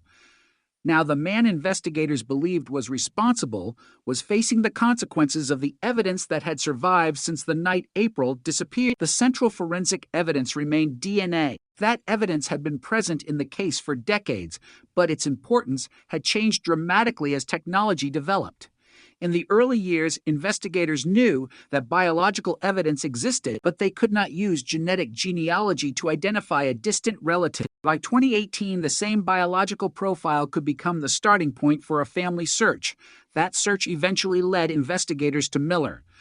The process demonstrated the difference between an investigative lead and forensic proof. Genetic genealogy helped investigators determine where to look. The direct DNA comparison helped establish the biological connection. Investigators had obtained DNA from a discarded item associated with Miller and compared it with the forensic profile connected to April's murder. The profiles matched. That result became one of the most significant pieces of evidence in the case, but the courtroom would have to consider the evidence as part of the larger investigation. The prosecution's responsibility was not simply to tell the story of a 30-year search. It was to establish Miller's guilt through admissible evidence. The defense, meanwhile, had the right to challenge the state's conclusions and scrutinize how the evidence had been collected, interpreted, and connected to the defendant. This adversarial process was essential, particularly in a case where the central scientific breakthrough had occurred decades after the crime. The court had to determine whether the evidence established responsibility beyond a reasonable doubt. The case also carried the extraordinary history of the killer's communication. In 1990, a message had appeared on a barn near the location where April's body was found, claiming responsibility for her murder and threatening another killer. Years later, in 2004, additional notes appeared around Fort Wayne. Some were placed on bicycles belonging to young girls, and the communications included disturbing objects and Polaroid photographs. Investigators believe these communications were connected to April's killer. They had spent years trying to determine who was behind them. Those messages were important because they showed that the offender had apparently continued to insert himself into the case long after April's murder. He had not simply disappeared. He had created additional evidence that investigators could examine. The photographs and notes provided behavioral clues, but the DNA provided something different, a scientific connection between the offender and the crime. Together, the evidence created a much stronger investigative picture. The arrest itself had been the culmination of that combination. Genetic genealogy created a pathway. Traditional investigation identified a person who fit the circumstances. Forensic testing then confirmed the connection.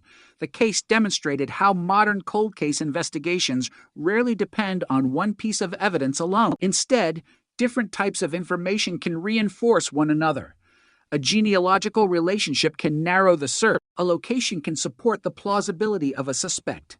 A behavioral pattern can provide context, and DNA can provide the critical biological link.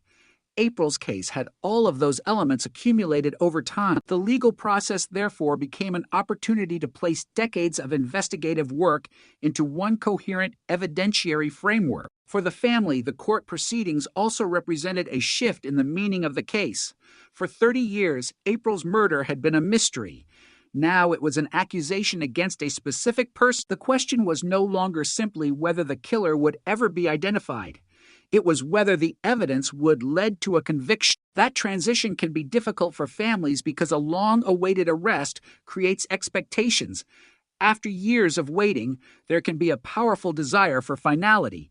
But the legal system must proceed carefully. The passage of time does not lower the burden of proof. Even in a case involving overwhelming public interest, prosecutors must establish the facts through evidence.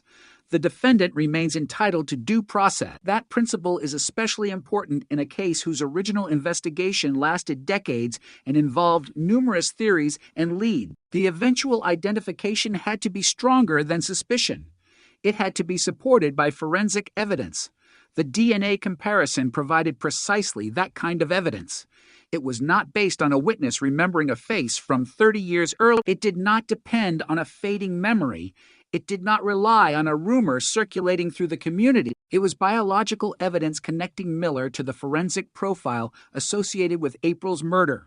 The scientific development behind that evidence also became part of the larger significance of the case. Genetic genealogy had changed the landscape of cold case investigation. Before its widespread use, an unidentified DNA profile could remain unidentified indefinitely if no direct match existed in law enforcement databases. Investigators might know that the DNA came from the perpetrator, but have no practical method for determining his name. Genetic genealogy offered another route. A relative could become the bridge between an unknown profile and an unknown family. That bridge could lead investigators to a person who had never previously appeared in the case. April's investigation demonstrated the power of that approach, but it also highlighted the need for confirmation. A genealogical lead could never replace direct forensic evidence. The final identification depended on the DNA comparison with Miller. That distinction became one of the most important lessons from the investigation. Science can narrow a search, but investigators still have to establish the fact. The case also showed why evidence preservation matters so much. When April was killed, investigators could not know what future technology might accomplish. They could only collect and preserve what they believed might be useful. Decades later, that material became the key to identifying the offender. Without preserved biological evidence, genetic genealogy would have had nothing to analyze. The case, therefore, connected to very different eras of forensic investigation. The first began in 1988, when detectives worked with the technology of the time. The second arrived in 2018, when investigators could use genetic genealogy and advanced DNA analysis. The evidence remained essentially the bridge between those eras. April's case also became a story about persistence. Cold cases can exhaust investigators because there may be long periods when nothing appears to change. Detectives can spend years pursuing leads that produce no result. Families can wait for phone calls that never come. Public attention fades. Other cases become headline. Yet the absence of an immediate breakthrough does not necessarily mean the evidence is useless. Sometimes the investigation simply needs a different question. For decades, investigators asked whether April's killer could be matched to an existing suspect. Eventually, they asked whether the killer's DNA could reveal his relatives. That new question produced a new path. The path eventually led to Miller, and once the direct DNA comparison confirmed the connection, the case moved rapidly toward prosecution. The story was therefore not simply about technology. It was about changing the way investigators thought about evidence. A cold case can remain unsolved because the information is incomplete, but it can also remain unsolved because investigators do not yet have the tools to interpret what they possess. The distinction is crucial. April's case had biological evidence. What it lacked was the ability to turn that evidence into a name. Genetic genealogy provided that missing capability. The arrest of Miller became a landmark moment because it demonstrated how a decades-old case could suddenly become solvable when technology and evidence converged. But the emotional center of the investigation remained April. She had been 8 years old when she disappeared. She never had the chance to become an adult, build a career, create a family, or experience the ordinary milestones of life. Her family had been forced to imagine all of those possibilities without her. The legal process could never give them those years back. What it could potentially provide was accountability. After 3 decades, the person police accused of killing April was finally being required to answer through the justice system. The case that had once seemed frozen in 1988 had moved into a courtroom in a new century. The technology was different. The investigators were different. The world was different. But the evidence connected the two moments, and for April's family, the hope was that the final chapter would not be another unanswered question, but a definitive legal conclusion. The case against John D. Miller was no longer an abstract cold case investigation. After his arrest in 2018, the evidence collected over 3 decades began to take on a new meaning. What investigators had once described as an unidentified biological profile now had a name attached to it. What had once been a mystery was becoming a prosecution, but the most powerful part of the story remained the same evidence that had been waiting since April Tinsley's murder in 1988. The D had not changed. The science had. That difference would become one of the defining lessons of the case. April was 8 years old when she disappeared in Fort Wayne, Indiana, on Good Friday in 1988. Her body was found 3 days later in a rural area about 20 miles away. The discovery transformed the community as fear into grief and forced detectives into a homicide investigation that would ultimately last for decades. The original investigators faced the limitations of their era. Modern genetic genealogy did not exist. DNA technology was far less developed. Detectives had to depend heavily on physical evidence, interviews, witness information, and traditional investigative methods. The killer remained unidentified. Then, years later, he appeared to reach back into the investigation himself. In 1990, a message was discovered on a barn door near the location where April's body had been found. The message claimed responsibility for her murder and threatened another killing. It was a chilling development because it suggested that the offender was still present somewhere in the community and was deliberately reminding investigators that he had not been caught. The communication gave detectives another clue, but not the one they needed most. There was still no name. In 2004, additional communications appeared around Fort Wayne. Notes were left at residences, including on bicycles belonging to young girls. Used condoms and Polaroid photographs accompanied some of the messages. Several of the communications referenced April. Investigators believed they were connected to the same offender. The case now contained a disturbing pattern spanning years. The killer had apparently continued to monitor the investigation and communicate with the community. Yet despite the new evidence, investigators still could not identify him. One of the Polaroid photographs showed a green paisley-patterned bedspread, leading investigators to explore possible locations where such a bedspread might have appeared. They considered hotels and other places, trying to connect the photograph to a person or location. Detectives also examined criminal histories and sought people who might have committed offenses consistent with the behavior reflected in the messages. The FBI eventually joined the renewed effort. In 2009, federal investigators worked with local authorities to conduct an extensive review of the case. New interviews were conducted. Old information was revisited. DNA samples were collected from possible suspects. Investigators were searching for a connection that could finally turn the evidence into an identity. But the case remained unresolved. The biological profile still did not produce a direct match in conventional law enforcement databases. This was the central obstacle. The evidence could tell investigators that the killer had left biological material behind, but it could not tell them his name.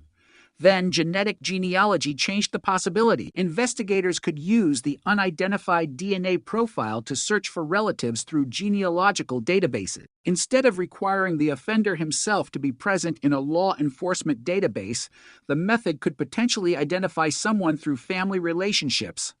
The process was painstaking. Researchers examined genetic matches, built family trees, traced relatives across generations, and narrowed the possibilities. The genetic information was not treated as proof of guilt. It was treated as an investigative lead. Eventually, the investigation pointed toward John D. Miller. Miller became a person of interest because his background and location were consistent with the developing investigation.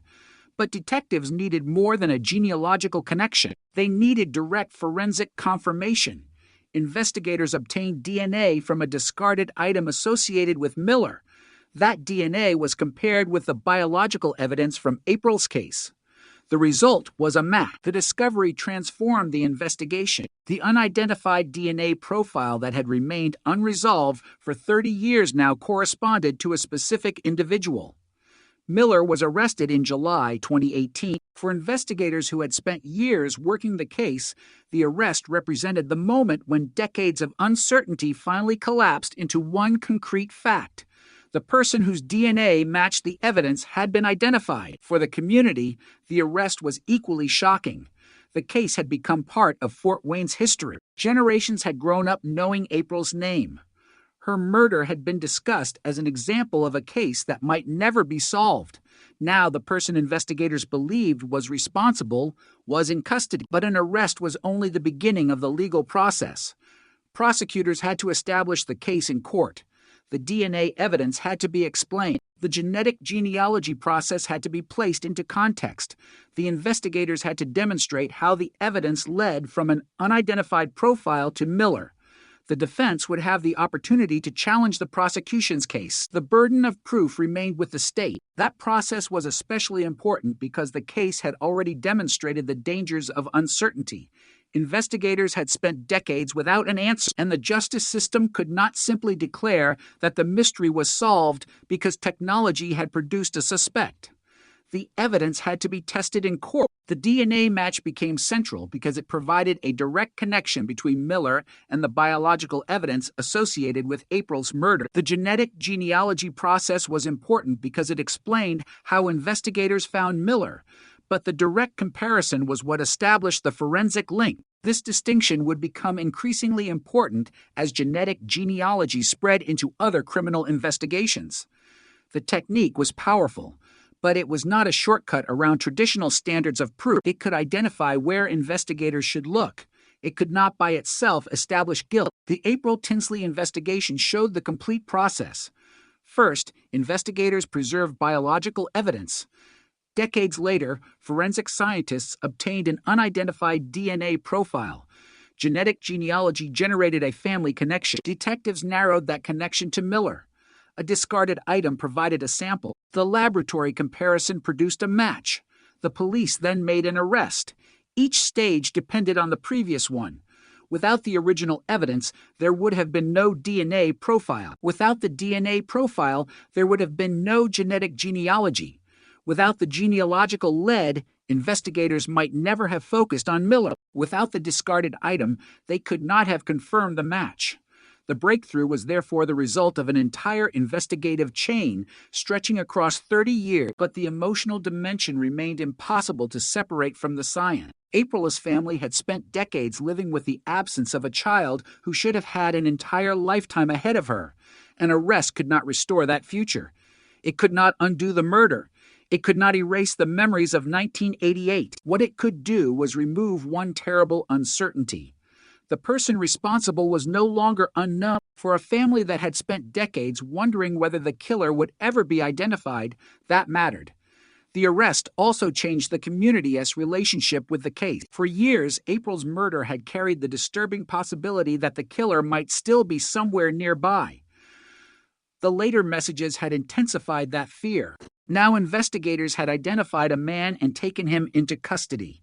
The mystery was becoming a legal case rather than an open-ended threat. That transition brought a different kind of tension.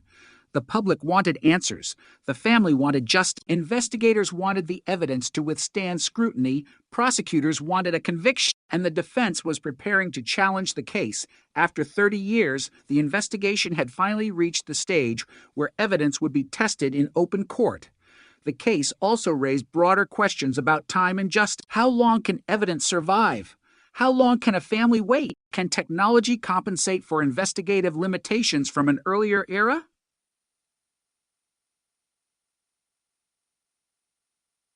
The crime occurred before modern genetic genealogy existed. The killer remained unidentified through traditional investigative methods, yet the biological evidence survived long enough for a future generation to use it differently. The case became proof that a cold case can remain alive even when the investigation appears dormant. The evidence may be waiting for the right technology, the right database, or the right investigator to connect it to an answer. That is why April's case became so important to the evolution of forensic investigation. The breakthrough did not come because the killer suddenly confessed. It came because science changed the way investigators could search. The killer had left a biological signature behind in 1988. 30 years later, investigators finally had the tools to follow that signature through a family tree. And when they reached the end of that tree, they found a name: John D. Miller. The arrest was the moment when the cold case became an active criminal prosecution. But it was also the moment when April's story moved from an unanswered mystery toward accountability. For 30 years, her family had waited for the phone call that might never come. In 2018, it finally did. The case had a suspect. The DNA had a match. The investigation had a direction. And the question that had haunted Fort Wayne since 1988 was finally closer than ever to an answer. The courtroom was filled when John D. Miller finally stood before the justice system in the case that had haunted Fort Wayne for 30 years. On one side were investigators who had spent years trying to identify April Tinsley's killer. On the other was a family that had waited decades for an answer. Between them stood a man whose DNA had finally connected him to evidence recovered from the 1988 murder. But the most shocking development was still ahead. Miller had initially pleaded not guilty after his arrest in July 2018, setting the stage for a trial that could have forced the case through another lengthy legal battle. Then, in December, everything changed. Miller entered a guilty plea to murder and child molestation. The decision meant there would be no dramatic jury trial and no need for prosecutors to present every piece of evidence before a jury. Instead, the man investigators had spent 30 years searching for was admitting responsibility in court. According to reporting on the plea, Miller acknowledged that he had abducted April on April 1st, still 1988, sexually assaulted her, and strangled her. For the family, the words were devastating but also definitive. For 3 decades, April's final moments had been surrounded by uncertainty now. The person responsible was describing his role himself. The confession added another layer to the forensic evidence that had already broken the case open. DNA had identified Miller. His own statements now connected him to the crime. The investigation that had once depended on anonymous messages, old witness accounts, and an unidentified biological profile had reached a point where the accused was admitting guilt. It was an extraordinary reversal after 30 years of silence. The case had begun with April disappearing from her Fort Wayne neighborhood. She had been walking to a friend's house to retrieve an umbrella when she vanished. Her mother reported her missing when she did not come home. The search expanded quickly, with hundreds of police officers and volunteers looking for the child. 3 days later, April's body was discovered in a rural ditch roughly 20 miles from the neighborhood where she had disappeared.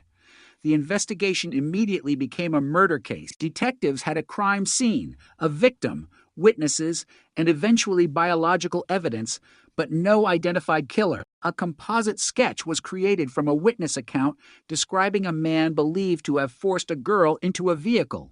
Investigators followed leads and examined potential suspects. Yet the person responsible remained outside the reach of the investigation. Years passed. Then the offender appeared to communicate with authorities and the public. A message was left on a barn near the location where April's body had been found. Later, more notes appeared around Fort Wayne, some involving young girls and disturbing objects. Investigators believe the communications came from the same person responsible for April's murder. Each new message was both a threat and an investigative opportunity. The killer was leaving traces of himself, but he was also maintaining control over the investigation by deciding when and how he would appear. Detectives tried to identify him through conventional methods. They investigated possible suspects. They examined criminal histories. They searched for connections to the messages and photographs. They revisited old information. The FBI became involved in the renewed investigation. Still, the killer remained unidentified.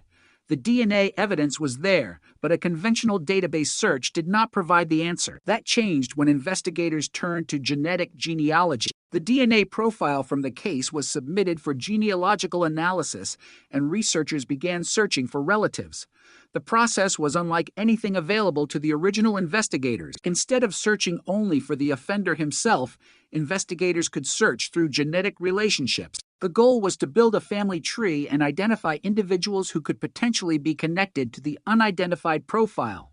Eventually, the investigation narrowed toward two brothers. One of them was John D. Miller, then 59 years old and living in Grabille, Indiana. Detectives needed direct confirmation. They watched and investigated. They obtained discarded material from Miller's trash, including used condoms, and extracted DNA. The comparison produced the match that changed everything.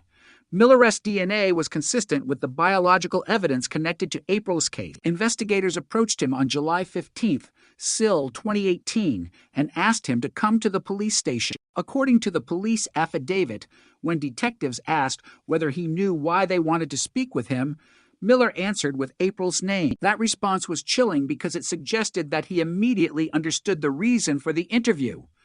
During questioning, investigators obtained incriminating statements. Miller admitted involvement in April's abduction, assault, and killing. After 30 years, the mystery had finally been broken. But the legal process still had to continue. Miller was formally charged with murder and child molestation. He initially pleaded not guilty. The possibility of a trial remained. Prosecutors had the DNA evidence. They had the genealogical investigation. They had Miller's statements. They had the history of the case and the communications attributed to the offender. A trial could have forced all of those pieces into the open. Instead, Miller changed his plea. In December 2018, he pleaded guilty. The agreement called for an 80-year prison sentence. The courtroom now became the place where 3 decades of uncertainty finally reached a legal conclusion. When Miller was sentenced, the room was crowded. Family members attended. Investigators who had worked the original case were present. People who had spent years waiting for justice were finally watching the justice system deliver a punishment. Miller received 80 years in prison, with 50 years for murder and 30 years for child molestation. The sentence was the culmination of an investigation that had lasted longer than many criminal careers. Detectives who had worked on the case in 1988 had aged. Technology had transformed. The neighborhood where April disappeared had changed, but the evidence had remained. The DNA that had once been an anonymous biological trace had eventually become the key to a name. The genealogical search had provided the path. The discarded DNA sample had provided the confirmation. Miller's statements and guilty plea provided the legal resolution. The sequence demonstrated how dramatically cold case investigations had changed. In 1988, investigators could not have predicted that a genealogical database might one day help identify the killer. They could only collect and preserve evidence using the methods available to them. Decades later, another generation of investigators could take that same evidence and ask a completely different question. The breakthrough did not mean that every cold case could be solved. It meant that an unidentified DNA profile no longer necessarily had to remain unidentified. A family connection could create a lead where a traditional database had produced nothing. April's case became a landmark example of that possibility, yet the technology was never the entire story. The investigation also depended on persistence. Detectives kept the case alive. Evidence was preserved. Leads were revisited. New techniques were considered.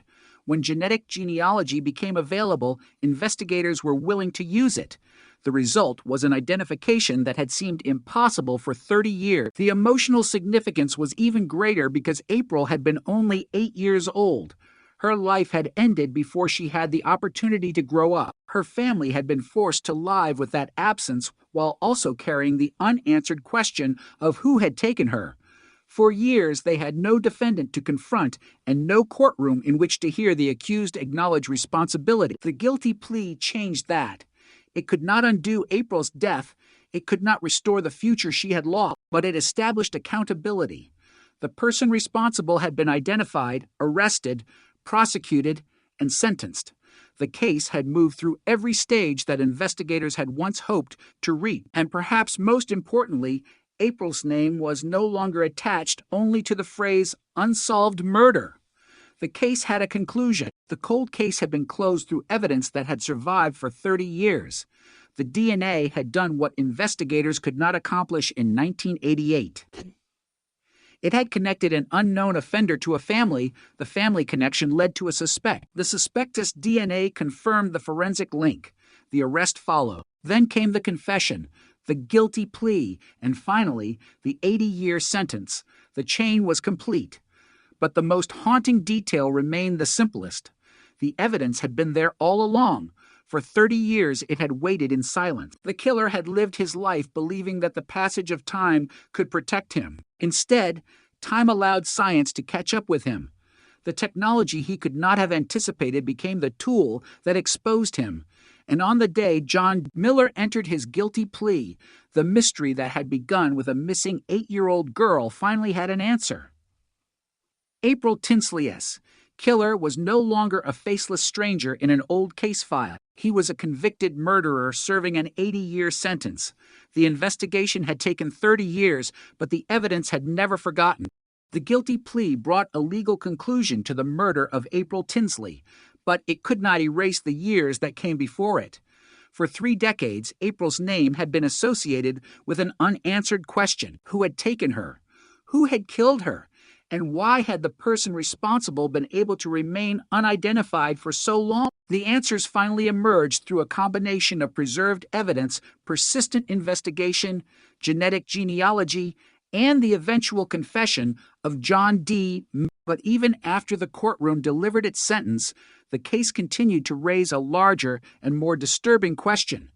How could a murder that had once seemed impossible to solve suddenly collapse under the weight of modern DNA technology? The answer began with the evidence collected after April disappeared in 1988. She was 8 years old when she left a friend's house in Fort Wayne, Indiana, on Good Friday, April 1st.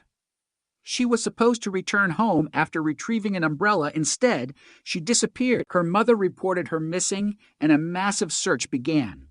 Police officers, volunteers, and community members looked for the child. 3 days later, April's body was found in a rural area roughly 20 miles from where she had disappeared.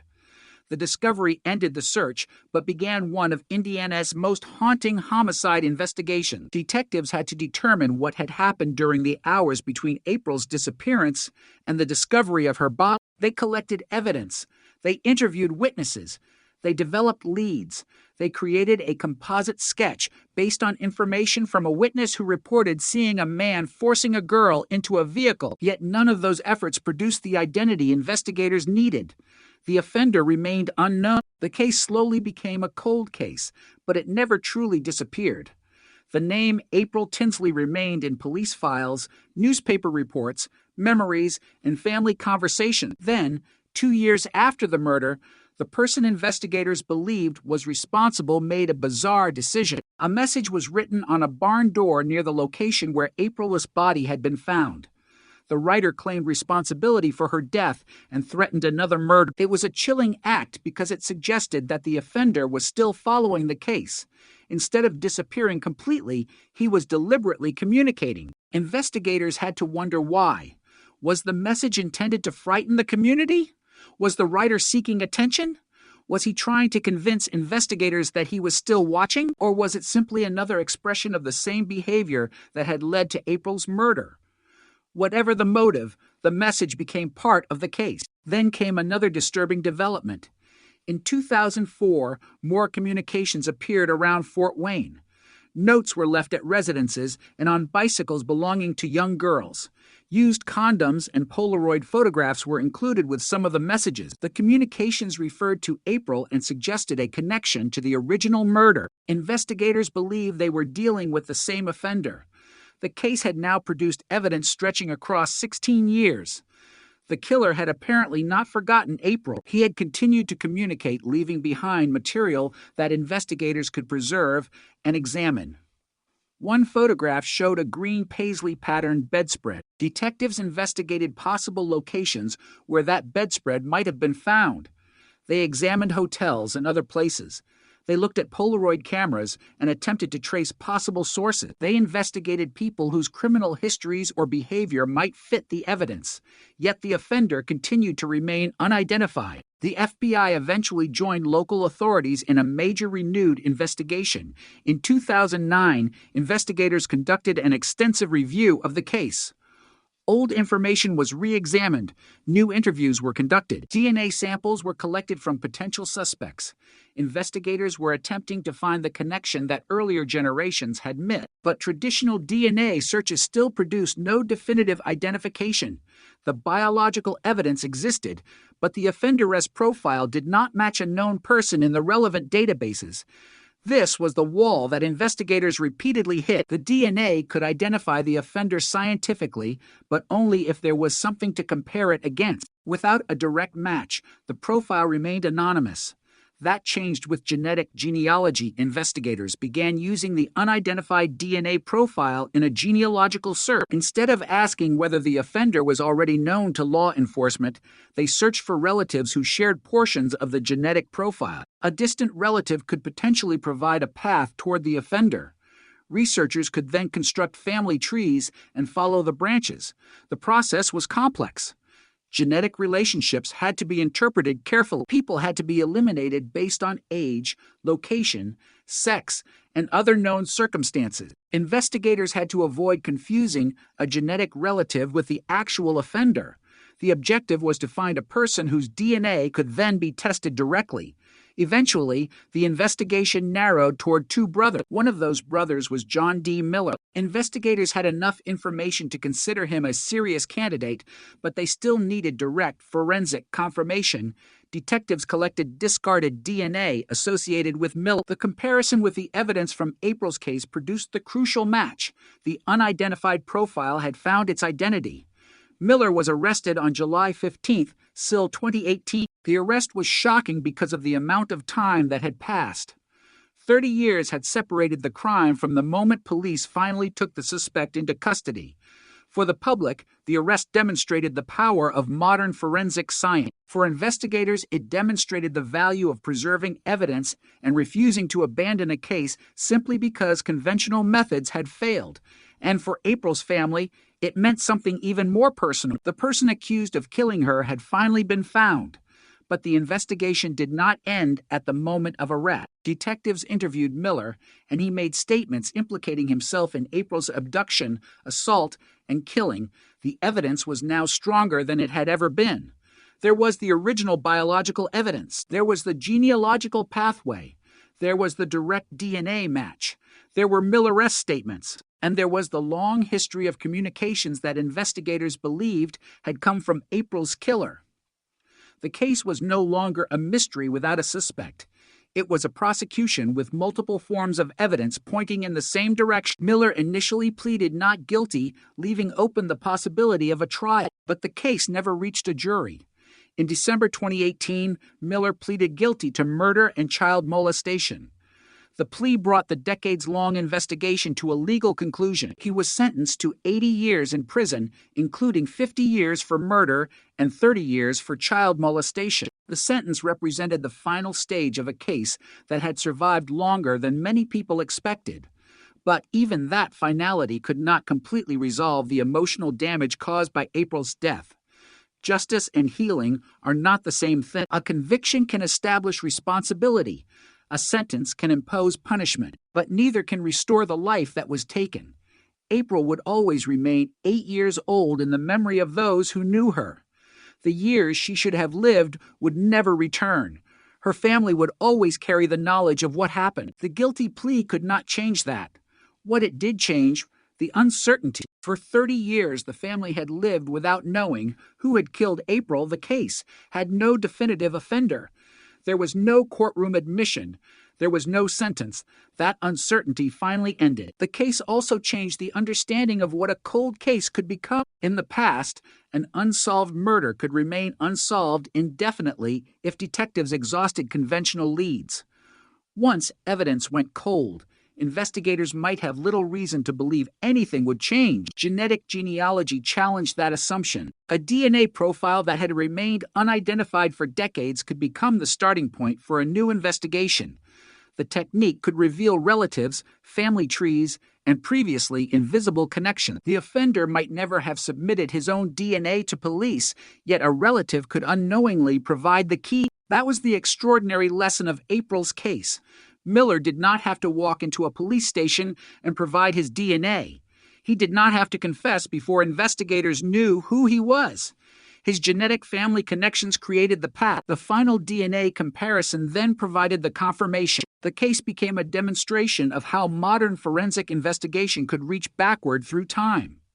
The technology of 2018 could unlock evidence collected in 1988. That connection between two different eras was perhaps the most remarkable part of the story. The original detectives could not have known how important the evidence would eventually become.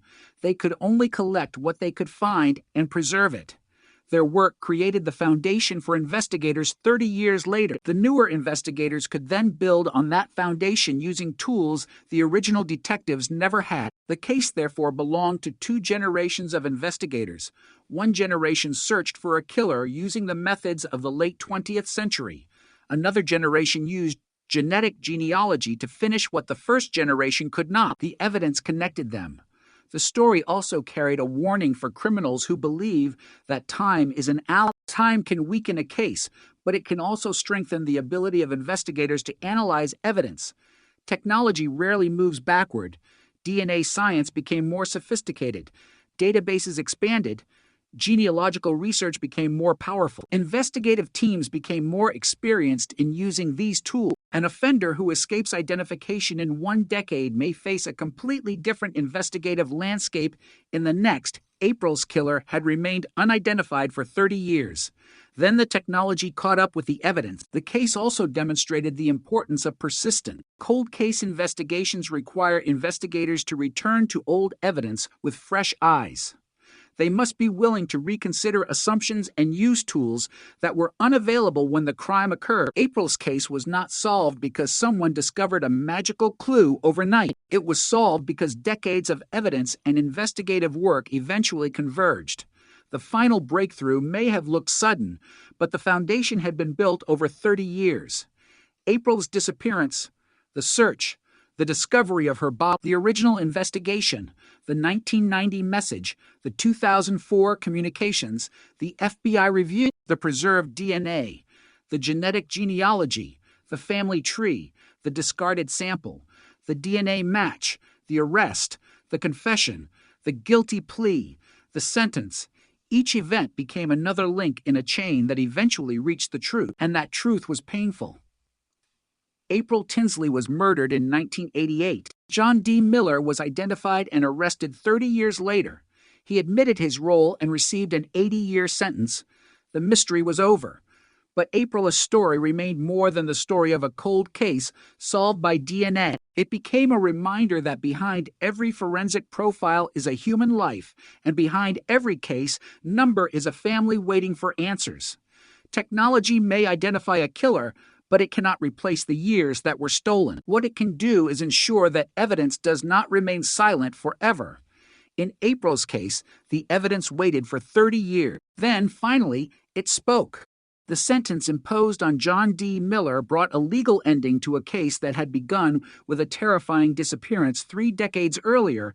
But the story of April Tinsley did not end when the courtroom doors closed. For investigators, the conviction represented the final confirmation that the long investigation had reached the right person. For April's family, however, justice could never be measured only in years behind bars. Nothing could return the child who disappeared in 1988. Nothing could restore the ordinary future that had been taken from her. What the investigation could provide was something that had been absent for 30 years. Certainty. April's name was no longer attached to an unidentified killer. The DNA evidence had identified the offender. Genetic genealogy had helped investigators find him.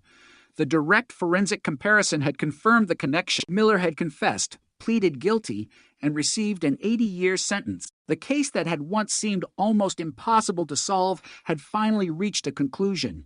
Yet the road to that conclusion revealed why cold cases can remain alive long after the headlines disappear. In April's case, the investigation survived because evidence survived.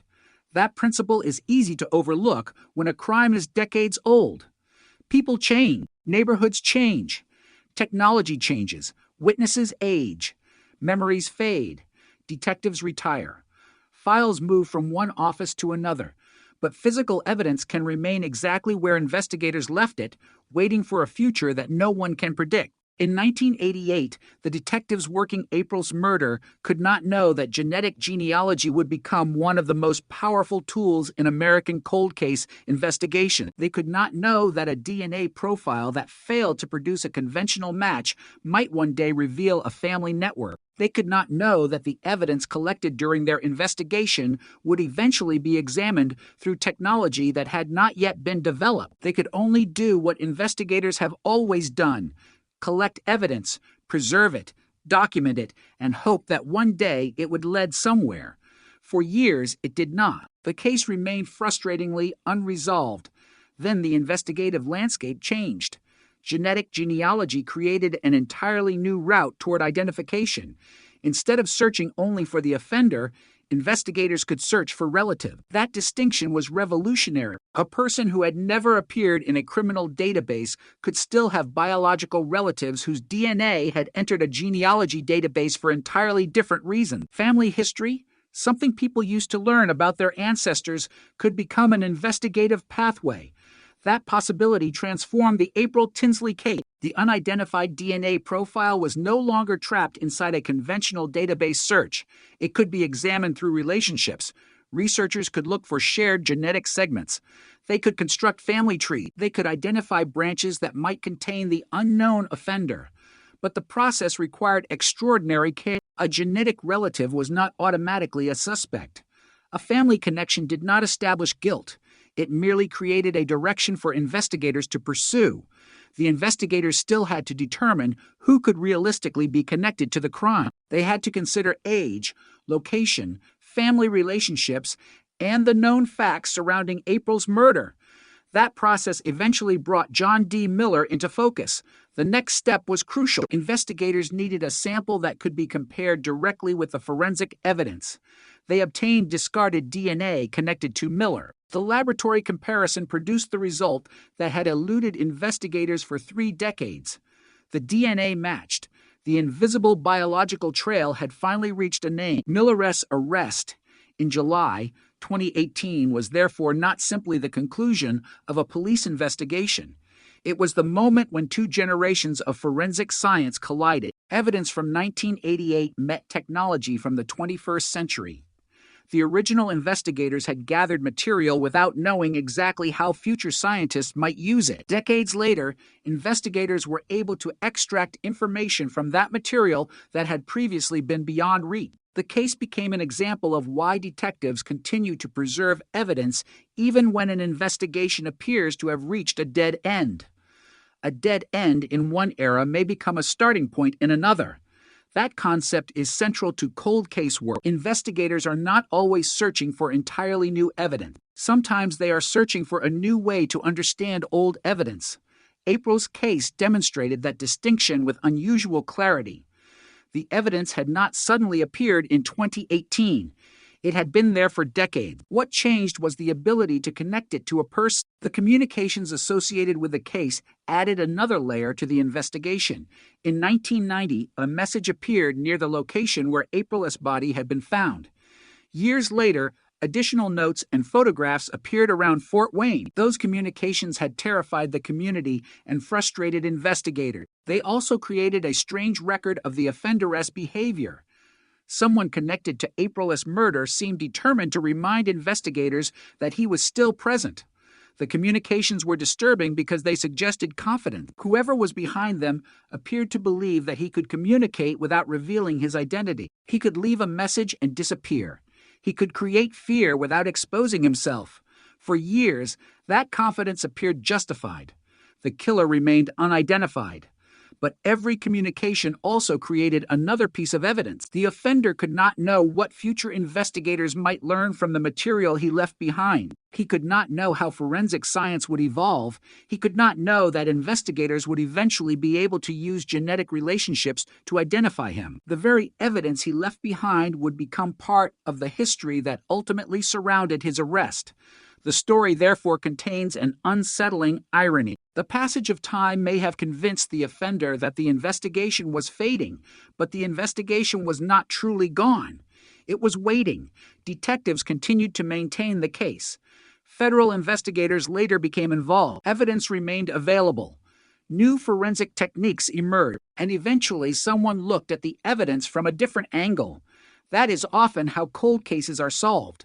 There is rarely one cinematic moment in which an investigator suddenly discovers everything. More often, there is a long sequence of small developments that eventually converge.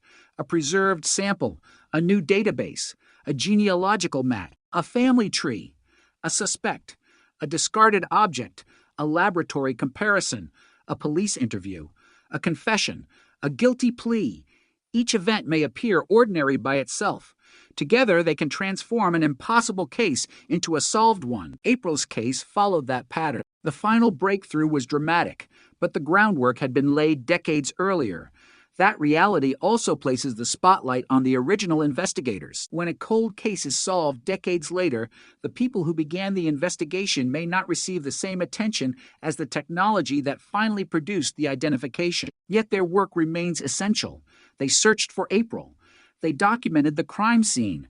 They collected evidence. They pursued leads. They created records. They preserved information that future investigators would eventually need. Without that foundation, genetic genealogy would have had nothing to work with. The modern breakthrough was built on the persistence of the past. This is why cold case investigations are often described as investigations that never truly end. A detective may retire, a case may leave the daily workload, but evidence can remain active indefinitely. A DNA profile does not have an expiration date simply because investigators have run out of ideas. A case can wait for new technology, new databases, new investigators, or new information. April S. murder waited 30 years. Then the tools changed. The result was extraordinary. A man who had remained outside the reach of investigators for an entire generation was identified through his genetic connection to relatives and then directly linked through DNA. The arrest was followed by an admission of responsibility. The guilty plea eliminated the uncertainty of a trial. The 80-year sentence established the legal consequence for the family. Those developments offered something they had been denied since 1988. The knowledge that the person responsible had been identified and punished. But there was another legacy. April's case became part of a much larger transformation in criminal investigation. Genetic genealogy began attracting enormous attention because it demonstrated that the limits of traditional DNA databases were not necessarily the limits of DNA itself. A forensic profile did not have to remain anonymous forever. The genetic information contained within it could reveal relationships that investigators could follow. That possibility opened new doors in cold cases across the United States. It also created important debates about privacy, consent, and the use of consumer genetic information in criminal investigation. The power of the technology came with questions that society had to confront. How should genealogical databases be used? What protections should exist for people who never intended their DNA to become part of a criminal investigation? How should investigators balance the public interest in solving violent crimes with individual privacy? Those questions became increasingly important as more cold cases were reopened. But in April's case, the technology had accomplished what investigators had been unable to accomplish through traditional methods. It had turned an unidentified biological profile into a suspect, and that suspect had ultimately admitted responsibility. The story remains haunting because of the length of time involved. 30 years separated April's murder from the arrest. For most people, 30 years represents an entire generation. Children become parents. Buildings disappear. New roads are built. Technology that once seemed futuristic becomes ordinary. Yet April remained frozen in the year she died. Her family continued carrying the same loss while the investigation moved through changing eras. The eventual breakthrough did not rewrite that history. It added an answer to it. And perhaps that is the most important distinction in any cold case. Solving the mystery does not erase the tragedy. It does not make the years disappear. It does not return the victim. It simply ensures that the truth is no longer buried with the unanswered questions. April's case began with a missing child and ended with a convicted murder. Between those 2 points were 30 years of uncertainty, investigation, technological change, and persistence. The evidence survived. The investigators continued. Science advanced, and eventually, the past caught up with the man who had believed he could remain hidden. For decades, April's killer had been a name nobody knew. Then DNA changed everything. The unknown became identified. The suspect became a defendant. The defendant became a convicted murderer, and the case that had once seemed destined to remain unresolved finally entered the history books as a cold case that science helped bring back to life. For 30 years, the murder of April Tinsley remained a wound that never truly closed. The case moved through different generations of detectives, different technologies, and different investigative theories, but the central fact never changed. An 8-year-old girl had been murdered, and the person responsible had escaped identification. Then, in 2018, genetic genealogy transformed the investigation. What had once been an anonymous DNA profile became a family connection, and that family connection eventually led investigators to John D. Miller. The direct DNA comparison confirmed the link. Miller was arrested. He later admitted his role in April's abduction, assault, and murder, pleaded guilty, and received an 80-year sentence. The legal outcome was definitive, but the path toward that outcome revealed something larger about the nature of cold cases. They are not always cases without evidence. Sometimes they are cases with evidence that investigators cannot yet interpret. April's murder was one of those cases. The original investigation had produced biological evidence, but the technology available at the time could not turn that evidence into an identity. The profile remained unidentified. Years became decades. The evidence stayed in the background while investigators continued searching for other answers. The offender appeared to have escaped, yet the DNA never forgot. It remained a silent biological signature tied to the crime. That signature would eventually become the key to the entire investigation. The breakthrough began when investigators decided to approach the unidentified profile through genetic genealogy. The basic idea was revolutionary. Instead of searching only for a direct match in a law enforcement database, investigators could search for genetic relatives. A person who had never been arrested might have a cousin, distant relative, or other family member whose DNA was available through a genealogy database. That relative could become the first step toward identifying the unknown offender. But genetic genealogy was not a simple search engine. It required researchers to interpret genetic relationships and reconstruct family histories. A match might lead to one branch of a family tree, then another, then another. Investigators had to determine which branch could contain the offender. They had to consider geography, age, family structure, and other facts from the case. The process narrowed the field until John D. Miller emerged as a possible suspect. But investigators understood that a genealogical connection was not enough. They needed direct forensic evidence. That meant obtaining Miller's DNA without relying on a voluntary sample. Investigators followed him and collected discarded material. A DNA sample was recovered from his trash, and laboratory testing provided the confirmation. Miller's DNA matched the profile connected to April's murder.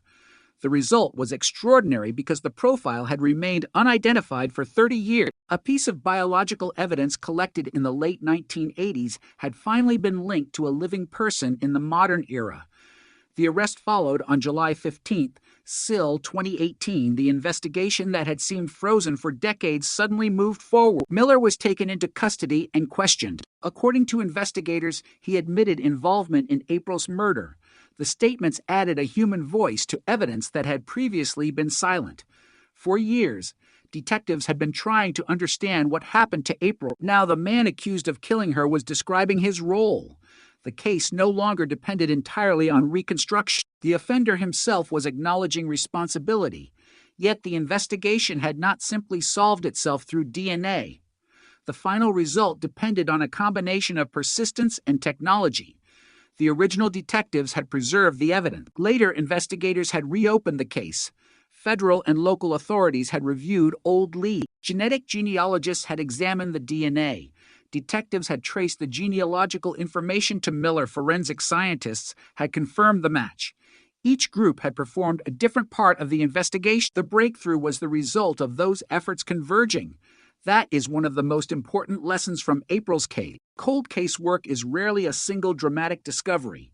It is often a chain of people, evidence, and decisions stretching across decades. One investigator collects evidence, another preserves it, another reviews it. A scientist develops a new technique. A genealogist finds a distant relative. A detective follows the family tree. A laboratory confirms the result. The final arrest may take place in one afternoon, but the investigation behind it can span an entire lifetime. April's case demonstrates that reality with unusual force. The original crime occurred before the internet had become part of everyday life, before smartphones, before social media, before consumer DNA testing became common. Investigators in 1988 were operating in a completely different world. Yet the evidence they collected survived into a future where investigators could use information in ways they could never have imagined. That is why preservation is so critical in forensic science. Investigators cannot always predict which piece of evidence will become important later. A biological sample may appear ordinary at the time. Decades later, it may contain the answer to a question that no one could solve before. The evidence from April's case became exactly that. It survived long enough for technology to catch up. The later communications from the offender also played an important role in keeping the case active. The 1990 message on the barn door was chilling because it showed that the killer was willing to insert himself into the investigation. He claimed responsibility and threatened another killing. In 2004, additional notes appeared around Fort Wayne, some involving young girls. Investigators believed these communications were connected to April's killer. The messages created fear in the community and gave detectives additional material to examine. They also demonstrated the offender's apparent confidence. For years, he had been able to communicate without exposing his identity. He could leave a note and disappear. He could provide clues without providing his name. But those communications also became part of the evidence investigators could examine after Miller was identified.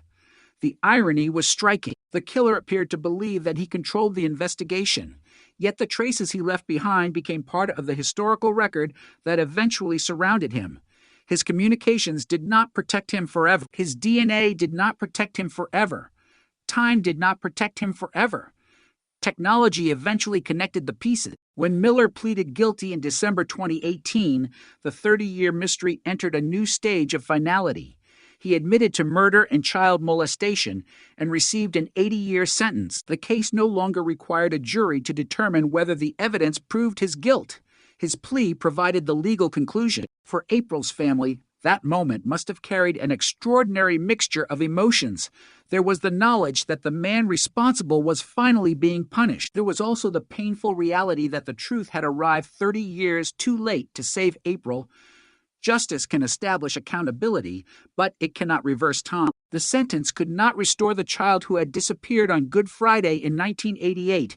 It could not return the years her family had spent without answers. It could only recognize the crime and impose a consequence on the person responsible. That distinction is important when discussing cold cases. The phrase solved can sound final, but for families, the emotional reality is far more complicated. A case can be legally solved while grief remains permanent. The mystery may end, but the loss does not. April's family had to live with both realities at the same time. They finally knew who had killed her. They also knew that nothing could change what had happened. The investigation therefore became a story about accountability rather than restoration.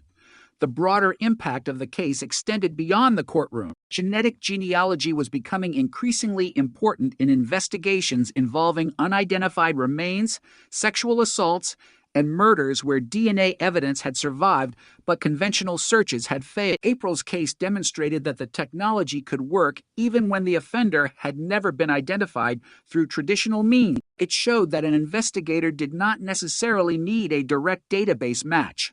A family connection could be enough to begin the search, but it also raised serious questions about privacy and the use of genetic information. The same technology that could bring justice to a murdered child could also reveal family relationships that individuals never expected law enforcement to examine. The success of genetic genealogy therefore created both opportunities and responsibilities. Investigators had to consider how such searches should be conducted and what safeguards should exist.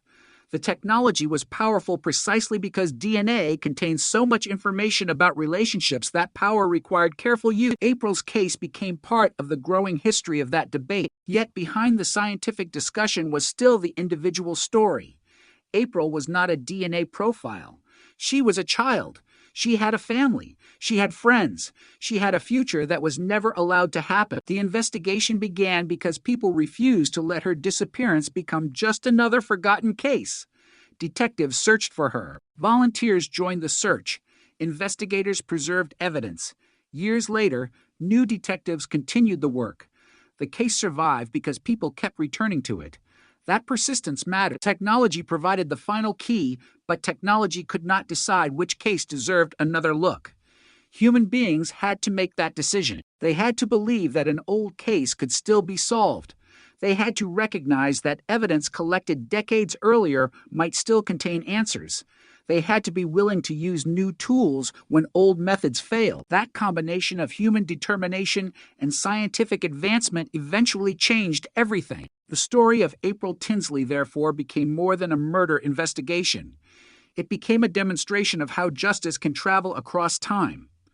A crime committed in 1988 was solved in 2018. A biological profile collected in one technological era was interpreted in another. A family that had waited through decades of uncertainty finally received an answer.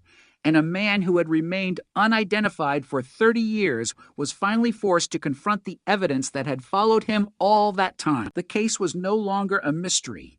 The DNA had spoken.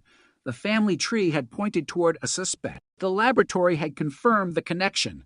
The suspect had confessed. The court had delivered its sentence. Yet the most haunting lesson remained unchanged. The passage of time does not necessarily destroy the truth. Sometimes it only delays the moment when the truth becomes visible. The finality of John D. Milleresque guilty plea did not erase the questions that had surrounded April Tinsley's murder for 3 decades. Instead, it gave investigators, the community, and April's family an opportunity to look back at the case with a different understanding. For years, the investigation had appeared to be trapped in the past. The crime had happened in 1988. The suspect was unknown.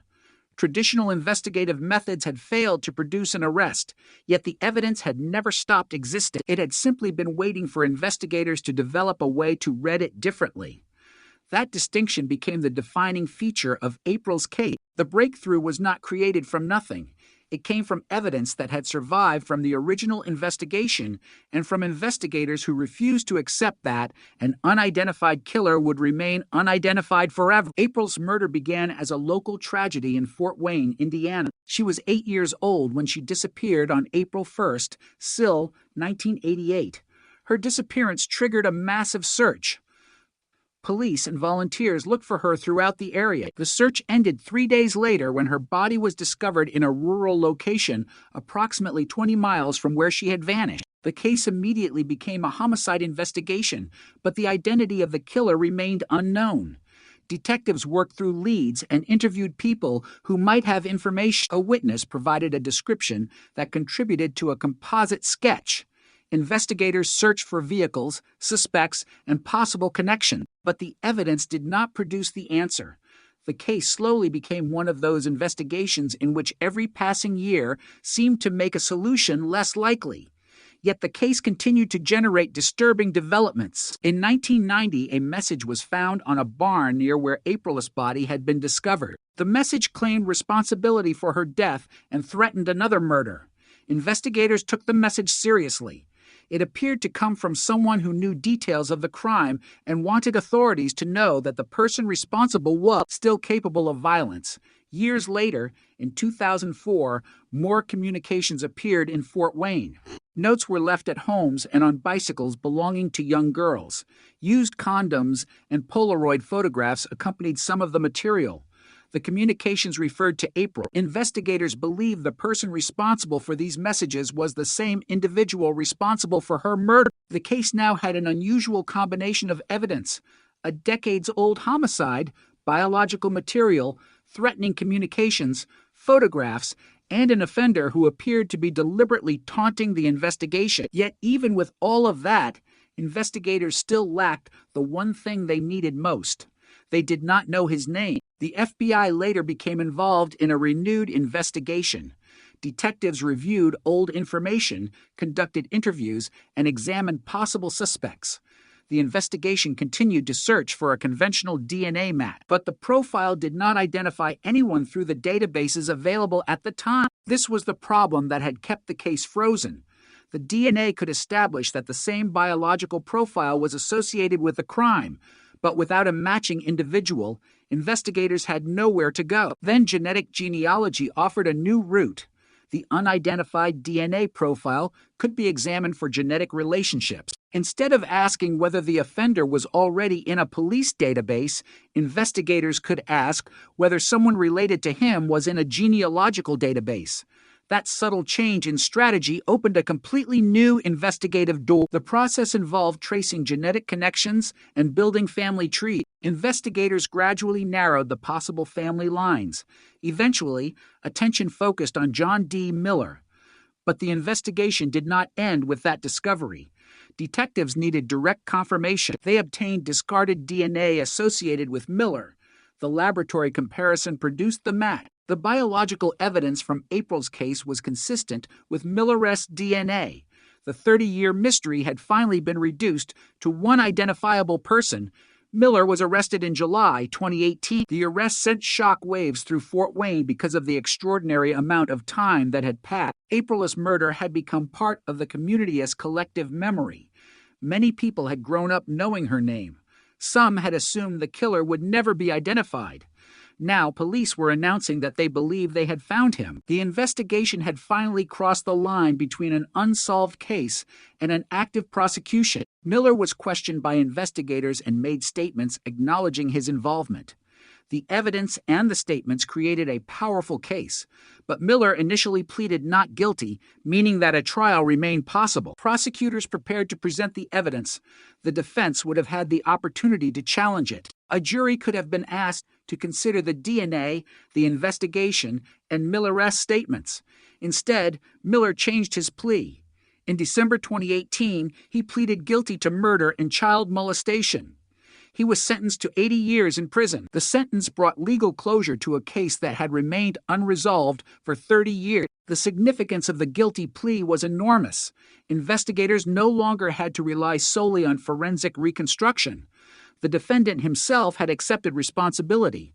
The case had moved from uncertainty to certainty, but the science that made the arrest possible remained one of the most important aspects of the investigation. Genetic genealogy was still a relatively new tool in criminal investigations, and April's case helped demonstrate how powerful it could be. Traditional DNA databases depend on a direct match. If the offender's DNA has never been collected and entered into the system, the search can fail even when the forensic profile is perfect. Genetic genealogy works differently. It can identify relatives. Those relatives can provide the path toward the offender. In April's case, that path eventually led investigators to Miller. This method fundamentally changed the possibilities for cold case investigators. A case that had once been considered nearly impossible could become solvable if biological evidence existed. That did not mean every cold case would be solved. It meant that investigators had another tool to use when traditional searches reached their limits. April's case also demonstrated the importance of distinguishing between a genealogical lead and forensic proof. The genealogical investigation pointed toward Miller, but the direct DNA comparison was necessary to establish the biological connection. Investigators did not arrest him simply because a family tree suggested that he could be the offender. They obtained a sample and compared it with the forensic evidence. That scientific confirmation transformed the genealogical theory into a strong evidentiary link. The process illustrated how modern cold case investigations combine old and new methods. Genetic genealogy can narrow a search, but conventional police work remains necessary. Investigators still have to identify people, verify information, collect evidence, conduct interviews, and build a prosecutable case. Technology can open the door, but investigators still have to walk through it. April's case required both. It also required patience. 30 years is an extraordinary amount of time for a homicide investigation to remain unresolved. Detectives who worked the original case eventually retired. Others took their place. Files were reviewed. Leads were reconsidered. Technology changed, yet the central evidence remained. The eventual solution showed why law enforcement agencies preserve cold case files and biological evidence even when there appears to be little immediate hope. A case can look impossible today and become solvable tomorrow. The same evidence can have different value depending on the technology available to analyze it. In 1988, investigators could not have imagined the exact method that would eventually identify April's killer. In 2018, investigators could use genetic genealogy to search for a relationship that earlier detectives could never have found. That is the strange relationship between time and forensic science. Time can make an investigation harder because memories fade and witnesses disappear. But time can also bring new technology. It can expand databases. It can create new investigative methods. It can give scientists tools that did not exist when the crime occurred. April's case demonstrated both sides of that equation. The passage of time created enormous challenges, but it also allowed science to evolve. The case, therefore, became a reminder that a cold case is not necessarily a dead case. The evidence may still be alive. A DNA profile can remain usable. A photograph can preserve information. A note can reveal behavioral patterns. A family tree can connect generations of people. A laboratory can revisit evidence with technology that did not exist decades earlier. The investigation can change even when the crime itself cannot. For April's family, however, the science was never the real story. The real story was the child they lost. Every investigative breakthrough was ultimately meaningful because it brought the case closer to accountability for her death. The arrest brought the first major answer. The guilty plea brought another. The sentence provided the final legal consequence, but the grief remained. Justice cannot make a murdered child 8 years old again. It cannot restore the future that was lost. It can only establish who was responsible and impose a consequence. That is what happened in April's case. The unknown offender became John D. Miller. The suspect became a defendant. The defendant became a convicted murderer. The decades-long investigation finally